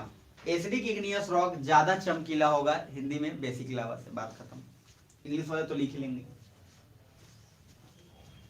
और इंग्लिश हिंदी क्या बोलूं, धीरे धीरे आपकी इतनी हैबिट बन जाएगी कि आपको इंग्लिश से ठीक लगेगा, उसके बाद आपको लगेगा कि हिंदी छोड़ देते हैं, और जब ऐसा लगे तो समझिए ठीक ट्रैक पे जा रहे हैं आप, और जब तक ऐसा नहीं लग रहा है तब तक समझिए आप पहले भी डैश थे अभी भी डैश हैं, कुछ अपडेट तो होना चाहिए ना। चलिए आगे। दूसरा, आजकल एक पॉसिबल ही नहीं है कि किसी एक माध्यम से आप आईएएस बन जाए, कभी पॉसिबल नहीं है। एक लैंग्वेज बिल्कुल नहीं पॉसिबल है, क्योंकि अगर आप इंग्लिश में हो तभी आपको हिंदी क्वालिफाई करना पड़ेगा, और आप अगर बीपीएससी से पेपर देना चाहते हो आप भले ही किसी माध्यम को फिर भी हिंदी क्वालिफाई करना पड़ेगा। और अब तो हिंदी का इंपॉर्टेंस इतना ज्यादा बढ़ गया है लिटरेचर का कि क्या बताएं, बीपीएससी में जब से चेंज हुआ है पैटर्न, आपको ऑप्शनल है उसको भी क्वालिफाई करना है, और क्वालिफाई करने के लिए आपको सेम एक पेपर ले लो, दोनों क्वालिफाई कर जाओगे, एक जो कंपलसरी है वो भी, एक वो तो ऑप्शनल बहुत इंपॉर्टेंट हो गया है हिंदी लिटरेचर, और अब उसका खास ज्यादा महत्व है। और गवर्नमेंट बहुत पहले से बोल चुकी है कि आईआईटीज के अंदर जब तक आर्ट्स पढ़ाई शुरू हो गया तो फिर अब बचा क्या, और इसके बावजूद भी कोई मूर्ख नहीं, आईआईटी के अंदर आर्ट्स और आप पढ़ सकते हैं एकदम, जब भी कोई मूर्ख इसके बावजूद भी नहीं समझे तो मूर्ख, इसलिए नाम उसका मूर्ख है। इसलिए अब बीपीएससी में पेपर क्वालिफाई करना, एक हिंदी तैयार करो, 100 में 30 नंबर उधर ले आओ, 100 में 40 नंबर ऑप्शनल ले आओ, बात खत्म हो गया। और सबसे इंपॉर्टेंट, एक ही सिलेबस स्टैटिक है, कोई बेवकूफ होगा जो फिर 40 नंबर के लिए खाली 5 नंबर के लिए फिर दूसरा सब्जेक्ट पढ़ेगा, ताकि हिंदी भी क्वालिफाई करना ही है, उसमें 100 में 30 चाहिए, एक बार तैयार कर लिए, प्रेमचंद कह के गए तो गए, और एक बार तैयार हो गया बात खत्म अपना। अगर ऑप्शन मिस भी होता है, एक चांस मिस भी होता है, तो सेकंड चांस में कहीं कोचिंग करने की जरूरत नहीं पड़ेगी आपको, क्योंकि एक बार हिंदी ऑप्शन पढ़ लियो, हो गया आपका तैयार है, आप आराम से पेपर दे लोगे, कहीं रहोगे।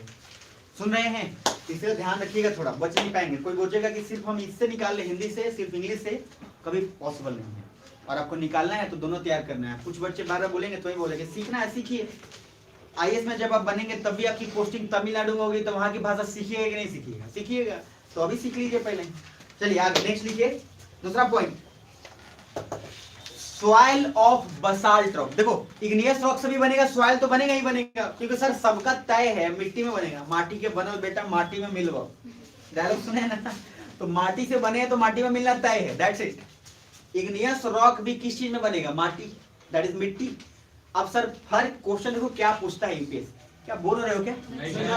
अब मान लो सबसे फर्स्ट अगर बोल रहे हैं कि अगर मिट्टी, खुद से बताना, देखते हैं किसका दिमाग कितना चलता है, चल पाता है लॉजिक के साथ, हवा में जवाब मत देना, नहीं है कोई बात नहीं, बट सोचना सही। मैंने पूछा कि सॉइल जो बनेगा इग्नियस रॉक से, एक वो बनेगा मिट्टी, कोई भी मिट्टी बने, और बसाल्ट रॉक से मैंने बोला था कौन सा सॉइल बनेगा, ब्लैक सॉइल। मुझे आप बताया ना कि दोनों में से किस मिट्टी का एब्जॉर्बिंग कैपेसिटी, शोषण क्षमता ज्यादा होगा, दोनों में से किसका एब्जॉर्बिंग कैपेसिटी ज्यादा होगा, एसिडिक वाले का। अब कुछ लोग सोच भी पा रहे होंगे, कुछ लोग नहीं भी सोच पा रहे होंगे, लेकिन ये इतना टफ भी नहीं है, और थोड़ा सा सोचोगे तो काम आसान हो ही जाएगा। बहरहाल फिर भी हम लिखवा देते हैं, फिर समझा देंगे। तो पॉइंट नंबर लिखिए 2, लिखिए soil of basalt rock, soil point important point का दूसरा, सॉइल ऑफ, सॉइल का स्पेलिंग पता है ना, ठीक है। तो soil of basalt rock will be very fine particles, fine मतलब क्या होता है, बिल्कुल पतला। सॉइल ऑफ बसाल्ट मतलब कि बसाल्ट रॉक की मिट्टी काफी फाइन होगी, काफी पतली होगी, और फाइन का पार्टिकल्स की मीनिंग समझते हैं, बिल्कुल छोटा। जैसे मान लो चीनी, चीनी समझ लो, तो एक चीनी हो गया, और एक चीनी से भी छोटा, क्या बोला, सरसों समझ लो। मतलब आपने क्या किया, पत्थर को चकनाचूर किया, चकनाचूर करने के बाद जो मिट्टी बन रहा है, जो एकदम स्मॉलेस्ट पार्टिकल है, उसको बोल रहे हैं वेरी फाइन पार्टिकल। तो बसाल्ट रॉक का मैंने क्या बोला, basalt rock soil will be very fine particles. यहां तक क्लियर, बहुत पतली बनेगी, एकदम मूंग के दाने की तरह, क्या है वो, सरसों के दाने की तरह। दूसरा पॉइंट इसी में लिखो आगे, सॉइल ऑफ ग्रेनाइट रॉक, और ग्रेनाइट किसका एग्जांपल है, एसिडिक का, तो एसिडिक भी लिख सकते हो ब्रैकेट में। तो सॉइल ऑफ ग्रेनाइट और acidic will not be very fine particle, will not be very fine particles.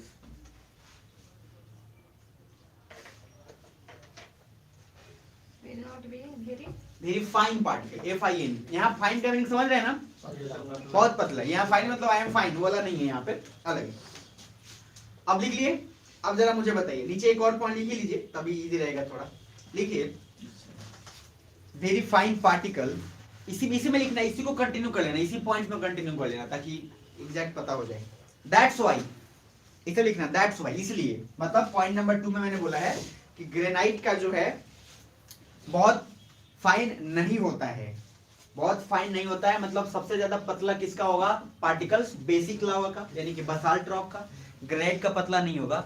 लिखिए दैट्स व्हाई, आगे वाटर होल्डिंग कैपेसिटी, पानी सोखन क्षमता, water holding capacity, water holding capacity of granite will be less, of granite will be less.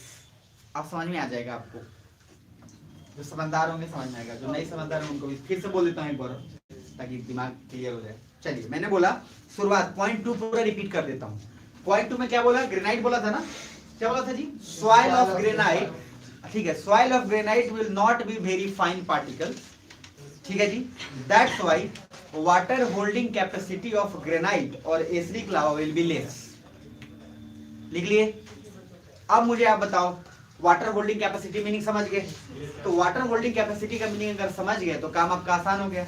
Water holding capacity का meaning है, जैसे देखो आप रेत है, रेत, अगर आप रेत लिए सैंड, आपने पानी तेजी में बहाया, बह गया पूरा, ठीक है जी। लेकिन अब दूसरा चीज, आपने जब बहाया था ऐसे, इसको ऐसे मत महसूस करना हो, तो पानी तेज में आएगा तो बहुत चीज को बहा के लेके चला जाएगा। वो लॉजिक मत लाना, लॉजिक ये अपनाना कि अगर आप पानी कहीं डाल के छोड़ दिए, तो जब डाल के छोड़ दिए तो सर कुछ ऐसे पोर्स होंगे जो उसको पकड़ के रखेगा और उसको थोड़ा गीला कुछ देर तक रखेगा, जो पकड़ के रखे हो गीला, जैसे मिट्टी, और आप मिट्टी में पानी डालते हो तो कुछ देर तक गीला रहेगा, रेत में डालोगे गायब, मेरे पास में उसको उतना फील ही नहीं होगा। तो लॉजिकली कहने का मीनिंग क्या है, इधर ध्यान से समझना। बेसिक लावा से बना बसाल्ट रॉक, बेसिक लावा मैंने बोला था उसमें अदर मेटल्स ज्यादा कि सिलिका ज्यादा? अदर मेटल्स ज्यादा। तो जब अदर्स ज्यादा है उसमें तो वो टूटा, और जब वो टूटा तो काफी फाइन पार्टिकल्स में टूटा। क्यों? आप कॉमन सेंस से समझो, मुझे बताना, जब कोई एक चीज से बहुत बना हो ना, एक ही चीज से कंप्लीट अगर बना हो, तो जब वो टूटेगा ना तो उतना छोटा पार्टिकल्स में नहीं टूटेगा, क्योंकि एक चीज से बना है। टूटने का चांस बहुत पार्टिकल्स में कब है ज्यादा? जब अलग अलग चीजों से बना हो। जैसे मान लीजिए आपका गले में मोती का माला पहना है आपने, तो सिर्फ अगर उस मोती के माले में बहुत सारी चीजें ऑलरेडी इंक्लूडेड है, मतलब अलग अलग हीरे जवाहरात उसमें भरे पड़े हैं, तो अगर उसको पटकते हैं तो उसको टूटने का चांस ज्यादा है। अगर एक चीज से बना है तो थोड़ा सा ज्यादा बना है, उसका टूटने का चांस थोड़ा क्या है, लिटरली कम है। अरे सुन पा रहे हैं मेरी बात? तो कहने का लॉजिक ये है कि बेसिक लावा जब टूटेगा तो बहुत पतले पार्टिकल में टूटेगा, और जब पतले पार्टिकल्स में टूटेगा तो सर उसका वाटर होल्डिंग कैपेसिटी ज्यादा होगा। और जब हम ग्रेनाइट की बात बोलेंगे तो सर ये उतना ज्यादा पतले में टूटेगा नहीं, और जब इतना ज्यादा पतले में टूटेगा नहीं तो इसका कैपेसिटी कहां से ज्यादा होगा रोकने का? भाई इसका कैपेसिटी कहां से, मतलब ये बड़ा बड़ा मॉलिक्यूल से पानी बह के निकल गया, वो रुकेगा थोड़ी ना उसको। क्या समझ पा रहे हैं? तो अगर मैं आपको बोलूं ये मान लीजिए चीनी, एक चीनी का पार्टिकल्स, दो बात समझना, और एक मिश्री ले लो, हालांकि दोनों की टाइप का, लेकिन फिर भी ले लो ताकि समझ में आ जाएगा। तो मिश्री ज्यादा पानी रोकेगा कि चीनी ज्यादा रोकेगा? चीनी ज्यादा रोकेगा। अरे हाँ है ना, मिश्री को रख दिए मीठा हो जाए भाई, टाइम लगेगा उसको, लेकिन चीनी जल्दी उस पूरे पानी में क्या हो जाएगा, घुल के उसको मीठा कर देगा। तो वही लॉजिक आपको अपनाना है। ये क्वेश्चन इतना बार पूछा हुआ है, इतनी बार, कि हर बार जिसका कॉन्सेप्ट क्लियर नहीं है वो हर बार गलती करेगा, क्योंकि आपसे नहीं पूछने वाले कि व्हाट इज एसिडिक लावा, ये बच्चों को थोड़ी ना पूछेगा, वो आपसे पूछेगा water holding capacity of acidic lava का ज्यादा है कि बेसिक लावा का। तो उस हिसाब से वाटर होल्डिंग कैपेसिटी किसका ज्यादा है? बेसिक लावा का। यहाँ तक क्लियर है? अब एक एक चीज दिमाग में लिखिए, नोट करके वाटर, अब यहीं पे लिख लो, ये तो मैंने कारण लिखवा दिया, उसके बाद फिर भी नोट करके तीसरा पॉइंट लिख लेना, water holding capacity of basic lava is more than acidic lava. Water holding capacity of basic lava is more than acidic lava, यानी कि पानी को रोकने की क्षमता बेसिक लावा में ज्यादा होगा, एसिडिक लावा में कम होगा। यहां तक ठीक है जी? तो अभी तक जो चला है, अच्छा ईमानदारी से बोर नहीं हो रहे ना आप लोग? यही रखना, ठीक है? जब भी बोर होना तो 12 बोलता हूँ, एकदम भाग जाना है। दोनों गेट खुला रहता है, अभी ठंडी के कारण ये वाला गेट, ये भी खुला ही है, जा सकते हो। आ गया ना? अब जो टॉपिक बताने वाला हूँ, मैं सोचा था सेडिमेंट्री आज नहीं बताऊंगा, लेकिन आज बता ही देता हूँ, क्योंकि उसके बाद कल जो मैं बताऊंगा वो सबसे इंपॉर्टेंट टॉपिक होगा सेडिमेंट्री के बाद। आज तो वहीं गए हो तो आज इंपॉर्टेंट है ही, कल क्योंकि उसमें साइकिल पूछता है, what is the rock cycle, और रॉक साइकिल सबसे बेहतरीन इंपॉर्टेंट है, सबसे ज्यादा वहां से क्वेश्चन पूछते हैं। इसीलिए अब हेडिंग डालिए थोड़ा गैप छोड़ के, सेडिमेंट्री रॉक। गैप छोड़ के क्या डालेंगे? Sedimentary rock. और सारा मजा जीवन का यहीं पे है। और देखो मैं सबका डिटेलिंग करवा रहा हूं और फर्स्ट पेज पे टेबल छोड़वा दिया हूं आपसे कि पहले पेज पे तीनों टेबल छोड़ दीजिएगा, इग्नियस, सेडिमेंट्री, मेटामॉर्फिक, तीनों का डिफरेंस जो जो पॉइंट लगे वहीं पर डाल दो। जब रिवीजन करना हो सिर्फ एक पेज का रिवीजन करना, बात खत्म, बाकी सब उसमें हो जाएगा। जितना ध्यान से पढ़ोगे उतना ही इजी हो जाएगा आपके लिए। बढ़े आगे, चलिए लिखिए एक सेडिमेंट्री रॉक का डेफिनेशन लिख लीजिए। पहले एक नॉर्मल लाइन लिख लीजिए, जरूरी तो नहीं है लेकिन फिर भी लिख लीजिए।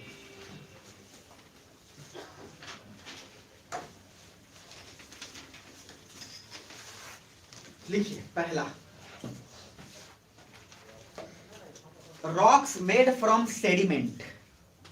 रॉक्स मेड फ्रॉम सेडिमेंट मतलब ऐसा रॉक जो अवसाद से बना हो, comma, rocks made from sediment, अवसाद से बना हो, comma, fossil fuels. Fossil fuel जाने, जीवाश्म, fossil fuels, comma, fossil fuels, ठीक है।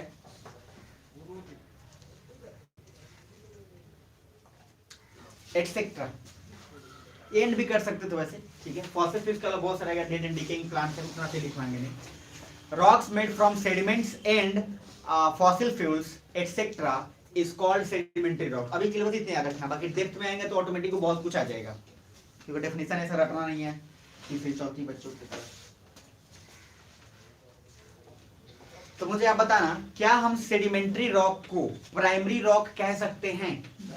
बिल्कुल नहीं कह सकते।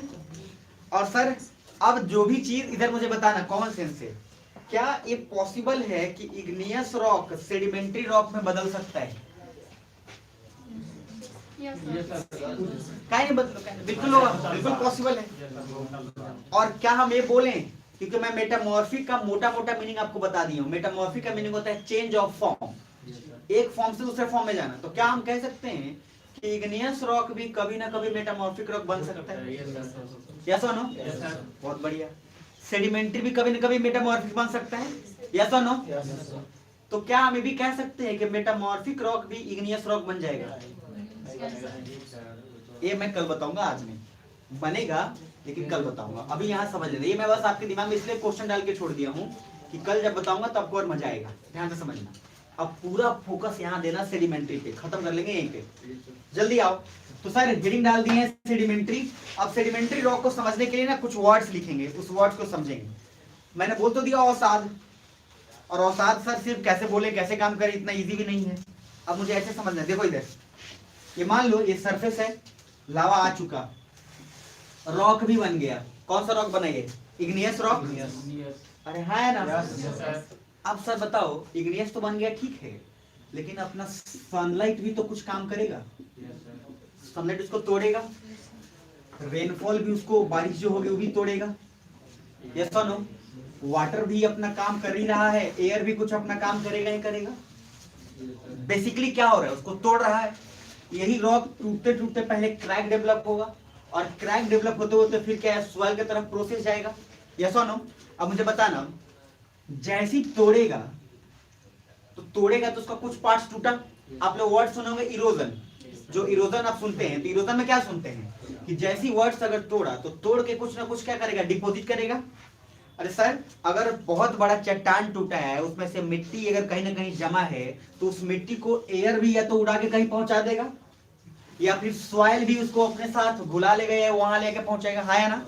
तो कुछ ऐसा नहीं हो जाएगा क्या कि ये मान लीजिए इग्नियस रॉक था, इस इग्नियस रॉक को सनलाइट, एयर, वाटर सब ने तोड़ा, तोड़ते तोड़ते ये गया और यहां से अगर एयर और पानी लेके गया, फिर यहां डिपॉजिट कर दिया, करेगा डिपॉजिट?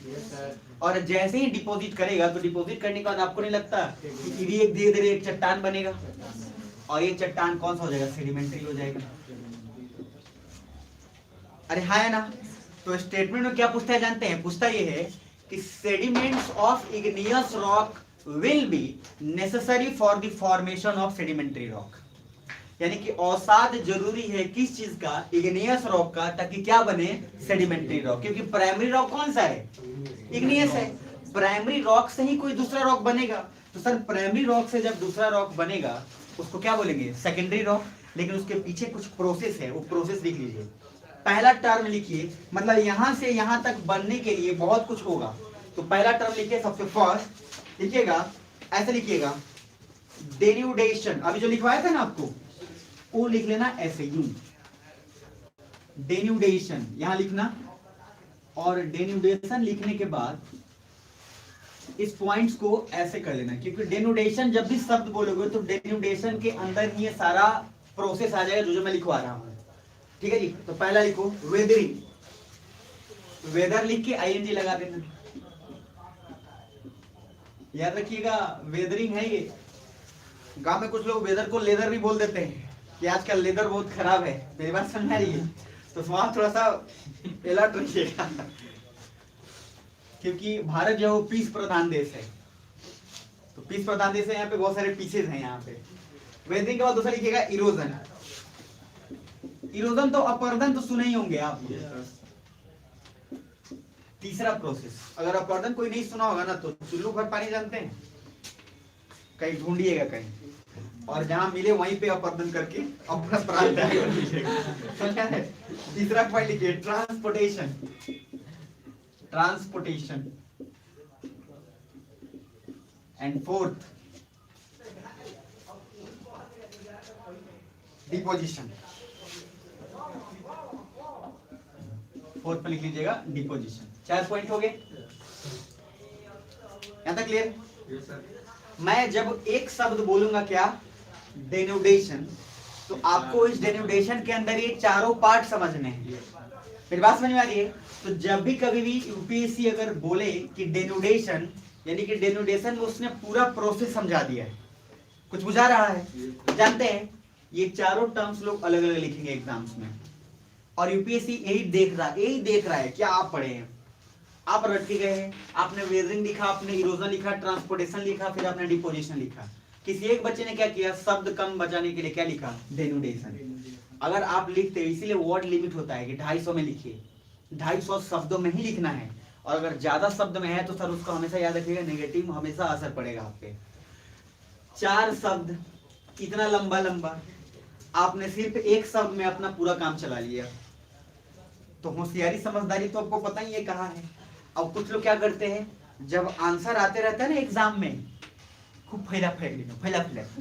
अच्छा जब नहीं आता है किने ठूस दे, कहाँ ठूस दे कि पता नहीं चले, सर वो बीच में ही चेपना चाहेगा कि बस एग्जामिनर को वो दिखे नहीं और मेरा काम भी हो जाए और पेज भरा हुआ भी लगे। तो सर एग्जामिनर भी समझ जाता है कि इसको आओ नहीं रहा है, जेप रहा है। उस समय ये पॉइंट आप लिख सकते हो चारों। जब नहीं समझ में तो क्या लिखोगे, सर डेरिवेशन याद नहीं, वेदरिंग, इरोजन, ट्रांसपोर्टेशन, डिपोजिशन। इधर 1 मिनट में इधर समझ लेना।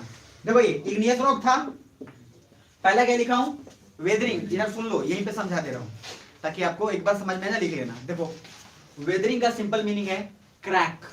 और क्रैक्स कैसे डेवलप होगा, जब इस चट्टान पे बार बार सनलाइट, पूरा क्या हीट पड़ा, कभी गर्म हो गया कभी ठंडा हो गया, दिन में गर्म हो रहा है रात में ठंडा हो रहा है। अरे हाँ ना, अब जैसी सर दिन में गर्म रात में ठंडा, फिर एयर इस पे चल रहा है, फिर वाटर आ रहा है, फिर सब कुछ बारिश हो रही सब, तो इसमें क्या हुआ, क्रैक डेवलप होना। तो वेदरिंग का मीनिंग है जब किसी भी रॉक में कोई थोड़ा सा चेंज हो, कोई थोड़ा सा उसमें चेंज या क्रैक डेवलप हो, तो क्या बोलेंगे, वेदरिंग। अच्छा जब क्रैक डेवलप होगा तो कुछ उसमें मसाले भी तो बाहर निकलेंगे, और उस मसाले को सर इरोजन क्या करेगा। इरोजन का सिंपल मीनिंग है, याद रखना, इरोजन और ट्रांसपोर्टेशन में फर्क है। सब लोग को लगेगा सेम लेकिन दोनों में फर्क है। ट्रांसपोर्ट क्या करता है, एक जगह से दूसरे जगह पहुंचाता है। इरोजन में क्या हुआ कि आप चिपके हुए थे, आपको उसमें से हटा दिए, यानी कि इस पर्टिकुलर रॉक में बहुत सारे धूल मिट्टी कण चिपके हुए थे, इतना पड़ा कि वो हट गया, यहां से हट के इधर बगल में सो गया। अब इसको उठाकर कहां पहुंचा दिया, यहां, तो क्या हो गया, transportation, one place to another. और चौथा क्या है, डिपोजिशन। चौथा क्या है, डिपोजिशन। डिपोजिशन मतलब क्या होता है, जमा होना। यहाँ सबको उठाते गया, जमा करते गया, और ये जब जमा होगा तो कुछ यहाँ पे भी तो सर सनलाइट वगैरह पड़ रहा है ना। जब जमा होते गया कुछ समय बाद फिर वो धीरे धीरे धीरे धीरे ठंडा होगा, और जब ठंडा होगा इसी को बोलते हैं लिथिफिकेशन। यही पूछा हुआ था इस बार। लिथिफिकेशन मतलब होता है किसी भी रॉक जो जमा हो रहा है उसका धीरे धीरे धीरे धीरे सॉलिड में आना, सॉलिडिफिकेशन। यानी कि पहले तो जमा कर दिया, अब इतना ठोस हो रहा है, इतना ठोस, इस तरह वो सॉलिड बन जाएगा। सुन रहे हो क्या? बस लास्ट देखो 2 घंटा कब बीतेगा आपको पता नहीं चलेगा, बट समझ लेना कि अभी टाइम है, बस इसको खत्म कर लेते हैं फिर आगे बढ़ेंगे, ठीक है जी। तो पहला मैंने प्रोसेस जो बोला है उसको एक बार समझ लो, फिर काम आसान हो। ये देखो इग्नियस रॉक प्राइमरी रॉक था, वेदरिंग हुआ, सनलाइट वगैरह पड़ा, क्रैक डेवलप हुआ, क्रैक डेवलप के कारण इरोजन हुआ, इसमें से टूट के साइड में हो गया। इरोजन के बाद विंड और पानी ने अपना काम किया और बहा कर यहाँ पहुंचा दिया, ये काम हो गया ट्रांसपोर्टेशन का। और जब वहां पे डिपोजिट होने लगा, जब जमा होने लगा तो उसको क्या बोलेंगे? डिपोजिशन। यही इस डिपोजिशन के बाद फिर ये ठंडा होगा, उसको लिथिफिकेशन बोलते हैं। और यही जो रॉक बनेगा वो कौन सा रॉक बनेगा? Sedimentary rock. और इसी पूरे प्रोसेस को एक टर्म्स में लिख देंगे, क्या? डेन्यूडेशन। तो अगर आप लिखोगे कि sedimentary rock is made up of, या sedimentary rock is a process of denudation, तो आपका सारा काम फिर भी हो जाएगा।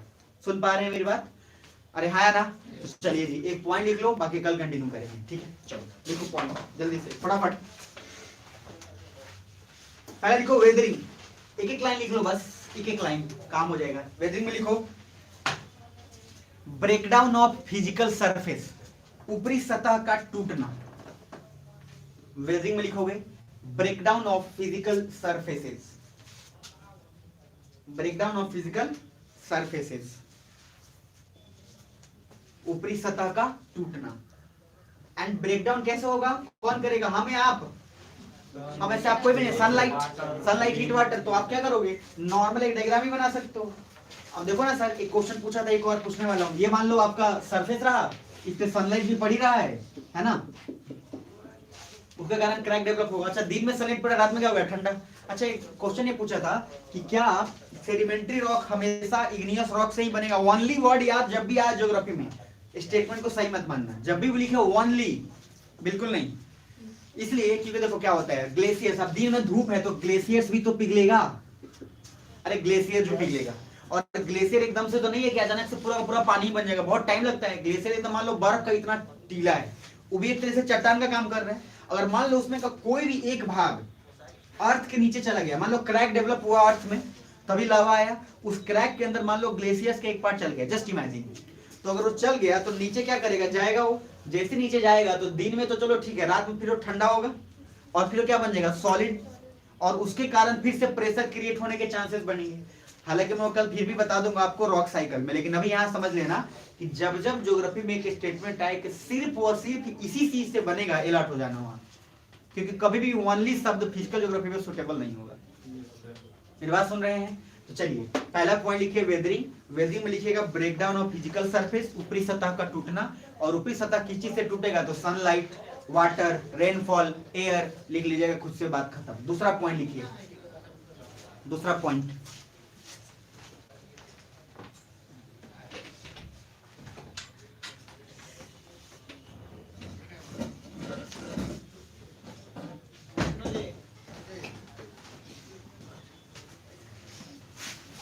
Second point. वेदरिंग के बाद क्या है? Second erosion. लिखिए इरोजन, इरोजन।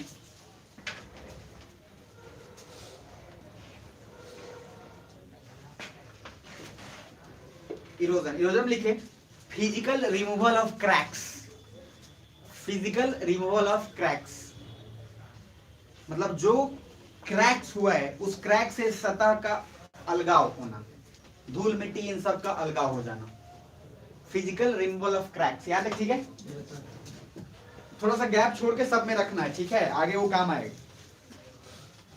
तीसरा लिख लो transportation. Transportation, one place to another. Transportation लिखना टू अनदर, मतलब एक जगह पे था ए से कहां चले गया बी, एक जगह से दूसरे जगह पे पहुंच गया, उसको क्या बोलेंगे? ट्रांसपोर्टेशन। इसलिए वर्ड यूज किया है ट्रांसपोर्टेशन। नेक्स्ट क्या लिखोगे? डिपोजिशन। और डिपोजिशन का सिंपल मीनिंग क्या है? जमा होना। तो एक जगह से दूसरी जगह वहां पहुंचा दी और वहां जमा होने लगा। तो जमा होने लगा तो क्या हो गया, डिपोजिशन, जमा हो, दैट्स इट। यहाँ तक क्लियर है? ये सेडिमेंट्री। कल का क्लास सबसे इंपॉर्टेंट होगा, ध्यान रखना सबसे ज्यादा, क्योंकि कल के क्लास में अगर नहीं आओगे तो आज जो भी पढ़े हो वो कल आपको कुछ नहीं मजा आएगा, कल एकदम रद्दी हो जाएगा वो। और कल आ जाते हो तो आज का पूरा कनेक्ट हो जाएगा। सुन रहे हो? बस्ता भी मत पैक करो, मैप करेंगे उसके बाद चलेंगे, बुझा रहा है? नॉर्थ अमेरिका करेंगे, ठंडी ज्यादा नहीं है, चिंता मत करो। अब मैं पूरा जो पढ़ाया हूँ एक बार रिपीट सुनो ध्यान से, मैं रिपीट कर दे रहा हूँ। मेटामॉर्फिक रॉक और सब कुछ कल बताएंगे, बट अभी के लिए समझ लो कुछ बातें। सबसे फर्स्ट, रेडी हो? एक क्लास के लास्ट में जो 2 मिनट का जो होता है ना, लास्ट कंक्लूजन है, सबसे इंपॉर्टेंट होता है। पूरे क्लास के 2 घंटे का सार आपके दिमाग में पहुंच जाएगा। पहला मैंने रॉक्स पढ़ा है, made up of minerals. Rock simple बोला कि लावा से बनता ही है, सारा वहीं से आया है। 3 टाइप्स के रॉक्स बोले, इग्नियस, सेडिमेंट्री, मेटामॉर्फिक। इग्नियस का मीनिंग क्या था? फायर। इग्नियस रॉक मतलब जो क्या लावा से डायरेक्टली कनेक्ट हुआ, इसलिए उसको हम लोग क्या बोलते हैं? Primary rock. इग्नियस के बाद दूसरा मैंने बोला सेडिमेंट्री रॉक। सेडिमेंट्री, सेडिमेंट सभी दिमाग में रखिएगा। मेटामॉर्फिक का मीनिंग होता है चेंज ऑफ फॉर्म। यहाँ तक क्लियर? मतलब एक फॉर्म से दूसरे फॉर्म में चेंज कर दिए हीट या प्रेशर के माध्यम से। अब जब मैं बोलता हूँ इग्नियस रॉक, तो इग्नियस के अंदर मैंने 3 टाइप बोला। एक बोला एसिडिक, दूसरा क्या बोला? बेसिक, और बीच में क्या है? इंटरमीडिएट। एसिडिक में सिलिकेट्स का मात्रा ज्यादा की कम? ज्यादा। और उसके बाद बेसिक्स में क्या? ज्यादा की कम? क्या? अदर मेटल्स क्या होगा? ज्यादा, सिलिकेट्स काफी कम। और इंटरमीडिएट में 50-50 केसेस हो जाए, जैसे डायोराइट या एंडीसाइड का मैंने एग्जांपल दिया। आगे बढ़ेंगे तो मैंने आपको उसको टेबल इसलिए बनाया था, डायग्राम, ताकि वो आपको इजीली कनेक्ट हो जाए। Igneous rock on the basis of chemical composition, on the basis of place of formation. chemical composition 3 हो गया, acidic, intermediate, basic. place of formation पे हम वहां पे देखेंगे तो क्या हो गया? 2, एक एक्सट्रूसिव, दूसरा क्या? इंट्रूसिव। इंट्रूसिव मैंने आपको बताया हाइपोवेजल बोलते हैं, और जो उसके अंदर जाएंगे इंट्रूसिव के अंदर 2 पार्ट हो जाएगा, एक डीप डेप्थ, एक सैलो डेप्थ। तो एक बहुत गहरा उसको प्लूटोनिक रॉक बोलते हैं, ऊपर जो उसको क्या बोलेंगे? हाइपोवेजल रॉक। यहाँ तक क्लियर है? अब उसके आगे जब बात बढ़ेंगे तो मैंने बोला बैठोलिथ जो है उसको प्लूटोनिक रॉक भी कहते हैं, कभी कभी कह सकते हैं। मेरी बात समझ में आ रही है? अब ये पूरा पार्ट के बाद सेडिमेंट्री है, और सेडिमेंट्री में एक टर्म आया डेनुडेशन। और वाटर होल्डिंग कैपेसिटी के बारे में आपको पहले जिक्र कर दिया हूं कि वाटर होल्डिंग कैपेसिटी बेसिक लावा का ज्यादा होगा कि एसिडिक का? बेसिक का ज्यादा होगा। और इसके बाद डेनुडेशन के टर्म्स में वेदरिंग, इरोजन, ट्रांसपोर्टेशन और डिपोजिशन हो गया, टूटना, फिर यहाँ जाना, फिर ट्रांसपोर्ट हो गया, जमना, फिर एक नया कुछ समझ आया क्या?